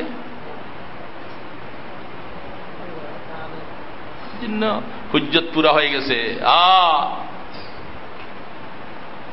অনুষ্ঠান হলে আইসা আপনাদেরকে মেহমানদারি করে চারটা খাইয়া চলে যান, জবাব দিতে হবে। এই প্লেটে আইসা খানা খাইয়ে গেলা, তাদের থেকে কিছু দিন নিতে পারলা না, এদের থেকে কিছু দিন তোমরা নিতে পারলা না, তোমাদের মতো কপাল পোড়া। এই জন্য মাদ্রাসা হওয়ার আগে একটা ভালো ছিলেন, হইয়া মুসিবত করছে। ওয়াইন কুনতা লা তাদরি ফাল মুসিবাতু আযমু। এই জন্য উভয় দিকে সংকট। হ্যাঁ, আপনারা বারবার এসে জিজ্ঞাসা করেন, কেউ বলে নাই, তার জন্য আবার আল্লাহ পাক দেখেন আবার ওই দিক দিয়ে দাঁড় করে রাখছে। হ্যাঁ, তোমার কাছে যদি কেউ কোনো মাসালা জিজ্ঞাসা করে আর তুমি জানা বশত যদি এই ব্যাপারে তাকে যদি তুমি না জানাও, কিয়ামতের ময়দানে আমি আল্লাহ পাকের সামনে তোমাকে জবাব দেওয়া লাগবে। দেখছেন কারবার? আপনারা আইসা এসে বারবার এদের কাছে জানতে চান, আর এরা বলে নাই, জানেন নাই, জানান নাই। সেদিন তারা ধরা পড়ে যাবে যে কেন তোমার কাছে একজন মানুষ একটু দিন শিখতে আসলো, তাকে তুমি শিখাও নি। এই জন্য আল্লাহ পাক দুইটাকে সমান্তরাল রাখছেন। ভাইরা, এই দুইটার সমষ্টিগত অবস্থায় আল্লাহ পাকের জন্য, দ্বীনের জন্য আমাদেরকে এইভাবে করে সময় ব্যয় করা লাগবে, কোরবানি লাগবে। আমরা এই যে একটা কিছু একটা ইসলাহি প্রোগ্রামের নামে আমাদের এখানে যে মাসে একটা প্রোগ্রাম হয়, এটা আসলে লম্বা চূড়া কোনো ওয়াজের হালাত নয়, একটা ওয়াজের ওরকম ফিকির নয়। আর দেখেন না, এখানে হাজিপাড়ার লোকগুলি আসছে অনেক পরে, আমাদের শহরের লোকগুলি এরা এশার নামাজ এখানে পড়ছে। কি বলেন, আমি কি মিথ্যা বলছি? হাজিপাড়ার লোকগুলি ভাইরা আপনারা আসছেন একেবারে শেষের দিকে।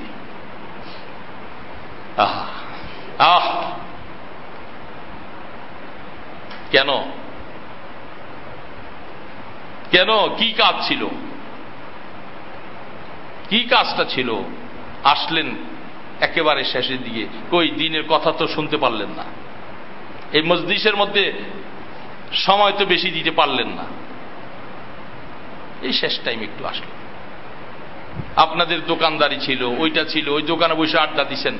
আমি মাঝে মধ্যে একটু আমার কথা এরকম উল্টাপাল্টায় মাঝে বলি।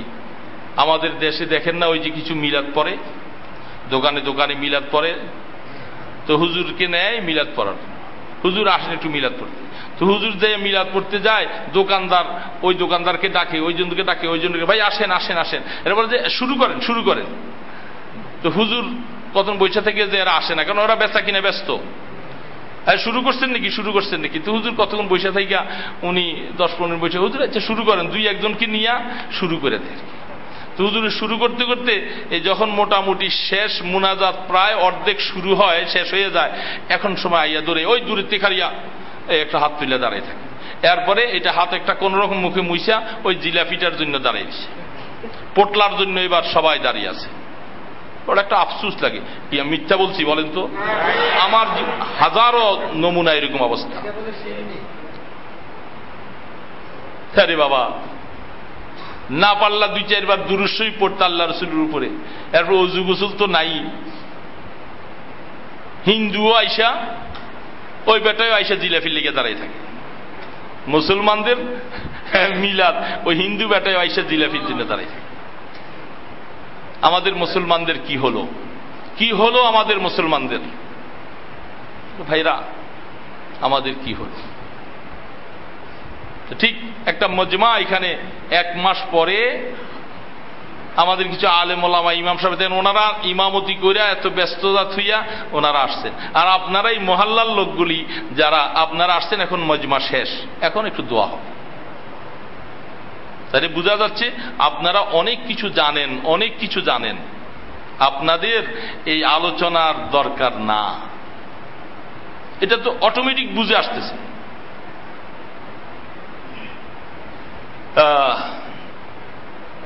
এক মুরব্বী দেখেন, নামাজের পরে, যে কোনো নামাজের পরে আস্তাগফিরুল্লাহ কয়বার পড়তে হয় জানি? বলেন না। এখন যদি কেউ যদি আস্তাগফিরুল্লাহ রাব্বি মিন কুল্লি যামবি ওয়া আতুবু ইলাইহি লা হাওলা ওয়ালা কুওয়াতা ইল্লা বিল্লাহিল আযীম, এটুক একবার পড়ে, তাহলে সুন্নত আদায় হবে? বলেন না, সুন্নত আদায় হবে? কারণ আল্লাহ রসুল বলছেন আস্তাগফিরুল্লাহ আস্তাগফিরুল্লাহ আস্তাগফিরুল্লাহ, পুরাটার কথা বলেন নাই। এইটা কি বলছেন যে কোনো নামাজের সালাম ফিরাইয়া তুমি আস্তাগফিরুল্লাহ পড়বা কয়বার? এখন আমি দেখলাম আল্লাহর এক বান্দা জীবনে বুড়া হয়ে গেছে, উনি তো পুরাটা একবার পড়ছে, তাহলে বুঝলাম যে উনি সুন্নতের উপরে আমল করতে পারেন।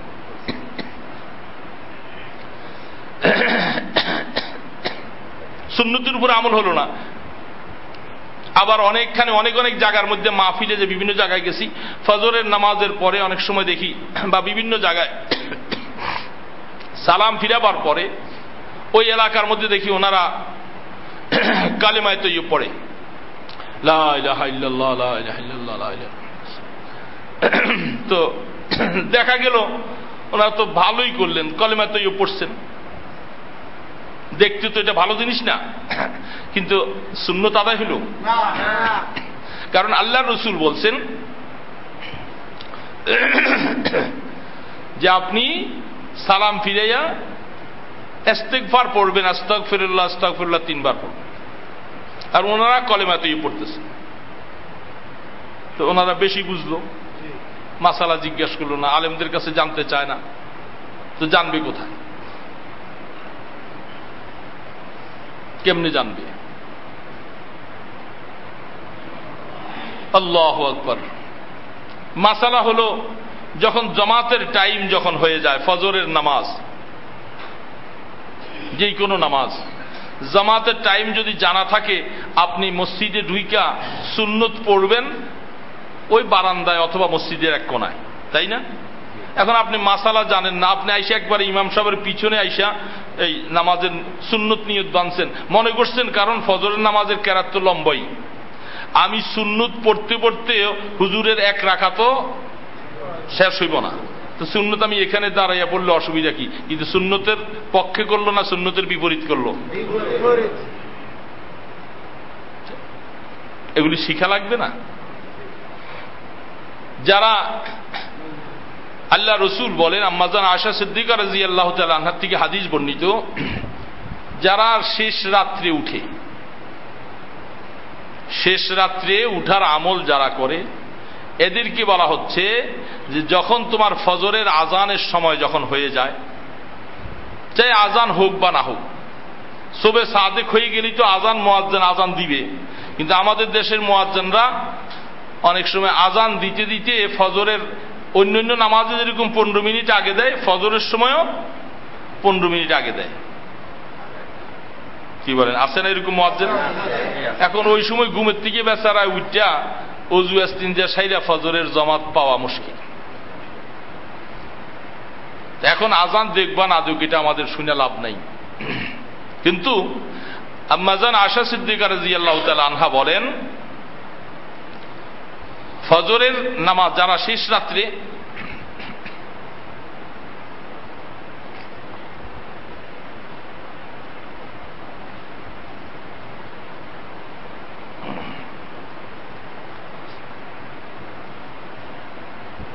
কয় শ্বাসে খাবো পানি? ওই যে ভাইদেরকে বলি যারা অনেক সময় যে পরে আইছেন, কিছু মাসালা তো আপনাদের জানা দরকার, পরে যেহেতু আসছেন আপনাদের একটু কাভারেজ করে একটু আপনাদেরকে আগেই নেওয়া লাগবে। তো পানি যখন খাবেন বাসায় বিভিন্ন জায়গায় কয় শ্বাসে পানি খাবেন? কমপক্ষে 3 শ্বাসে।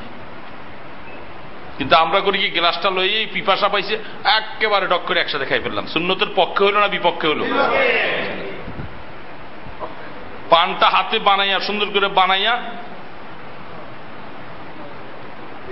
পক্ষে না বিপক্ষে? আল্লাহু আকবার। এগুলি তো খেয়াল রাখার বিষয়। তো যারা রাত্রির শেষে উঠে, আম্মাজান আয়েশা বলেন আল্লাহ রসুল তিনি ফজরের সুন্নতটা সুবহে সাদিকের সাথে সাথেই সুন্নত পড়তেন, সুবহে সাদিকের সাথে সাথেই সুন্নত পড়ে ফেলতেন। তো সুন্নত পড়া মাঝে মধ্যে একটু কাইলুলা করতেন, একটু গড়াগড়ি করতেন জামাতে যাওয়ার আগে, একটু বিশ্রাম করতেন। এবং সূরা কাফিরুন কলিয়া এবং সূরা ইখলাস দিয়া খুব তাড়াতাড়ি আম্মাজান আয়েশা সিদ্দিকা রাদিয়াল্লাহু তাআলা বলেন যে আমি আল্লাহ রসুলকে এই ফজরের ওই সময় 2 রাকাত নামাজ পড়তে, এত তাড়াতাড়ি নামাজ পড়তে আর কোন নামাজ পড়তে দেখি নাই। এই 2 রাকাত নামাজ, ফজরের 2 রাকাত সুন্নত, ওই সময় আল্লাহ রসুল খুব তাড়াতাড়ি পড়তেন। এখন অনেক সময় অনেকে মাসালা উনি মনে কারি সাহেব দেখছে যে জমাত তো মাশাআল্লাহ জমাত দেরি আছে, জমাত হবে সেই 4:50, উনি মসজিদে গেছেন আরো এখনো 15 মিনিট বাকি। উনি চিন্তা করছেন যে ফজরের নামাজের লম্বা লম্বা সূরা দিয়া সুন্নতটা উনি পড়তে আছেন, আজ সুবহানাল্লাহ বিশাল সময় দিয়া সুন্নত আদায় হলো। আল্লাহু আকবার। আমাদের এখানে এটা একটা মাদ্রাসা দেখেন, আর মসজিদটা যদিও মাদ্রাসার সরাসরি নাও হয়, কিন্তু আমরা সকলেই মহল্লাওয়ালাদের সাথে আমরা ওনাদের সাথে নামাজ পড়ি। কিন্তু আমাদের এখানে যারা আমাদের বাহিরের মুসল্লি যারা আছেন আলেমরা ছাড়া, ওনাদের জন্য ওনাদের কারণে আমরা একটা সুন্নত আদায় করতে পারি না। সেটার কারণ হলো কি, রাসূল পাক সাল্লাল্লাহু আলাইহি সাল্লাম শুক্রবার দিন ফজরের নামাজ কি কেরাত দিয়া পড়তেন যেন, বলেন না আলেম ভাইরা? সূরা সেজদা,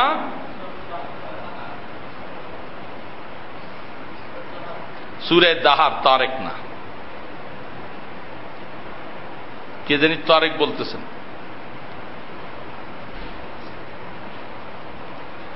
এই ফজরের নামাজটা শুক্রবার দিন হেরেম শরীফের মধ্যে, আল্লাহু আকবার, যখন আমরা মক্কা শরীফে ফজরের নামাজ শুক্রবার দিন পড়েছি, এইটা চালু আছে। মদিনা শরীফ গেছি, সেখানেও একই অবস্থা, শুক্রবার দিন সূরা সেজদা পড়বি। হঠাৎ করে প্রথম দিন বুঝতে পারিনি, আরে এই যে নামাজের মাঝখানেই দিই, রমজানে যেরকম তারাবির নামাজের মধ্যে সেজদার আয়াত আসলে ইমাম সাহেবেরা সেজদা চলে যায় না, তো এটা রমজান মাসে অভ্যাস হয়ে গেছে। সবাই কেউ দাঁড়িয়ে থাকে না, বা কেউ আল্লাহু আকবার শুনে একবারে সেজদায় চলে যায়, মানে রুকুতে যায় না। কারণ রমজান মাসে সবাই জানে যে এখন কমপক্ষে 14টা সূরা আছে, এই জন্য কোন ইমাম সাহেব যদি বলতে খেয়াল নাও থাকে, নামাজের আগে দিয়া যে দ্বিতীয় রাকাতে সেজদা আছে, প্রথম রাকাতে সেজদা আছে, এটা বলতে যদি নাও থাকে, তাহলে অনেক সময় জোরে আল্লাহু আকবার বলে একবার সেজদা গেলে বুঝা ফেলায় সবাই। কি বলেন, বুঝে না? কিন্তু রমজানের বাহিরে ফজরের নামাজের মধ্যে সেজদা, এই সূরা সেজদা যেটা আছে, এটার মধ্যে একটা সেজদা আছে। তো হেরেম শরীফের মধ্যে ফজরের নামাজ, শুক্রবার দিন ফজরের নামাজ পড়তেছি, মাশাআল্লাহ, ওইখানে তো আর কোনো ঘোষণাও দেন নাই, ঘোষণা নাই, এটা সবাই জানে। ওই সময় বা সেজদার আয়াতের মধ্যে সবাই সেজদায় চলে গেছেন, সেজদার আয়াত দিয়া আবার দাঁড়াইয়া বাকি পড়া রাকাত শেষ করছেন। এই একটা সুন্নত সূরা দাহার, বড় সূরা।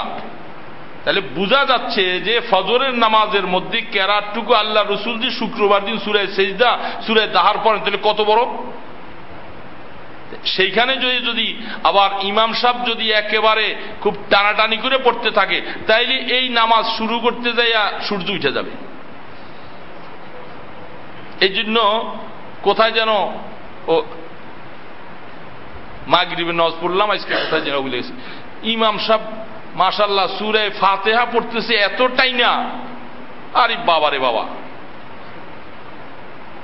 এগুলি জানতে হয়। তো এই জন্য বলতেছিলাম যে আমরা এখানে আমাদের কিছু পাবলিক মুসল্লি ভাইয়েরা থাকার কারণে ওনারা বলবে যদি ইমাম সাহেব সূরা সেজদা আর সূরা দাহার যদি শুক্রবার দিন, কারণ এতগুলি আলেম ওলামা থাকে, আমরা কিন্তু এই সুন্নতটা আদায় করতে পারি না।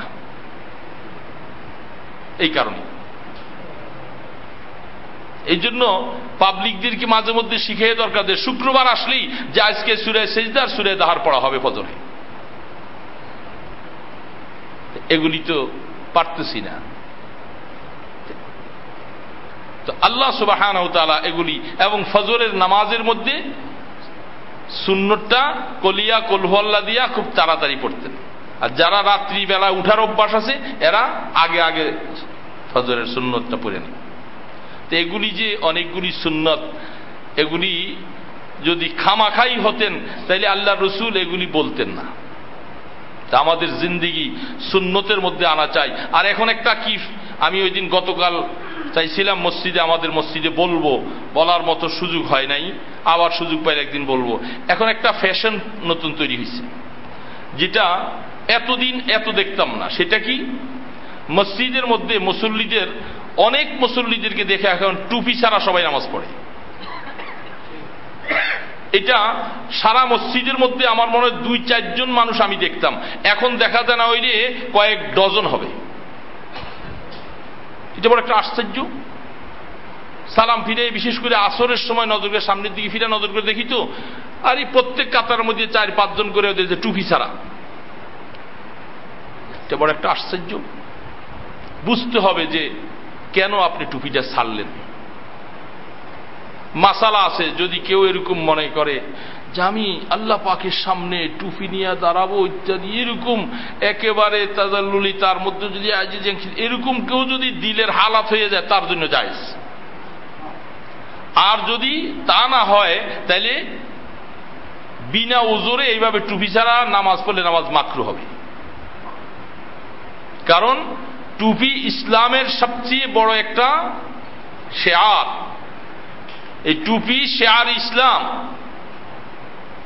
ওয়ামান ইউআযযিম শাআইরাল্লাহ ফাইন্নাহা মিন তাকওয়াল কুলুব। এই টুপি দেখলেই এ বুঝবে এরা কারা কারা। এটা মুসলমানের ইউনিফর্ম।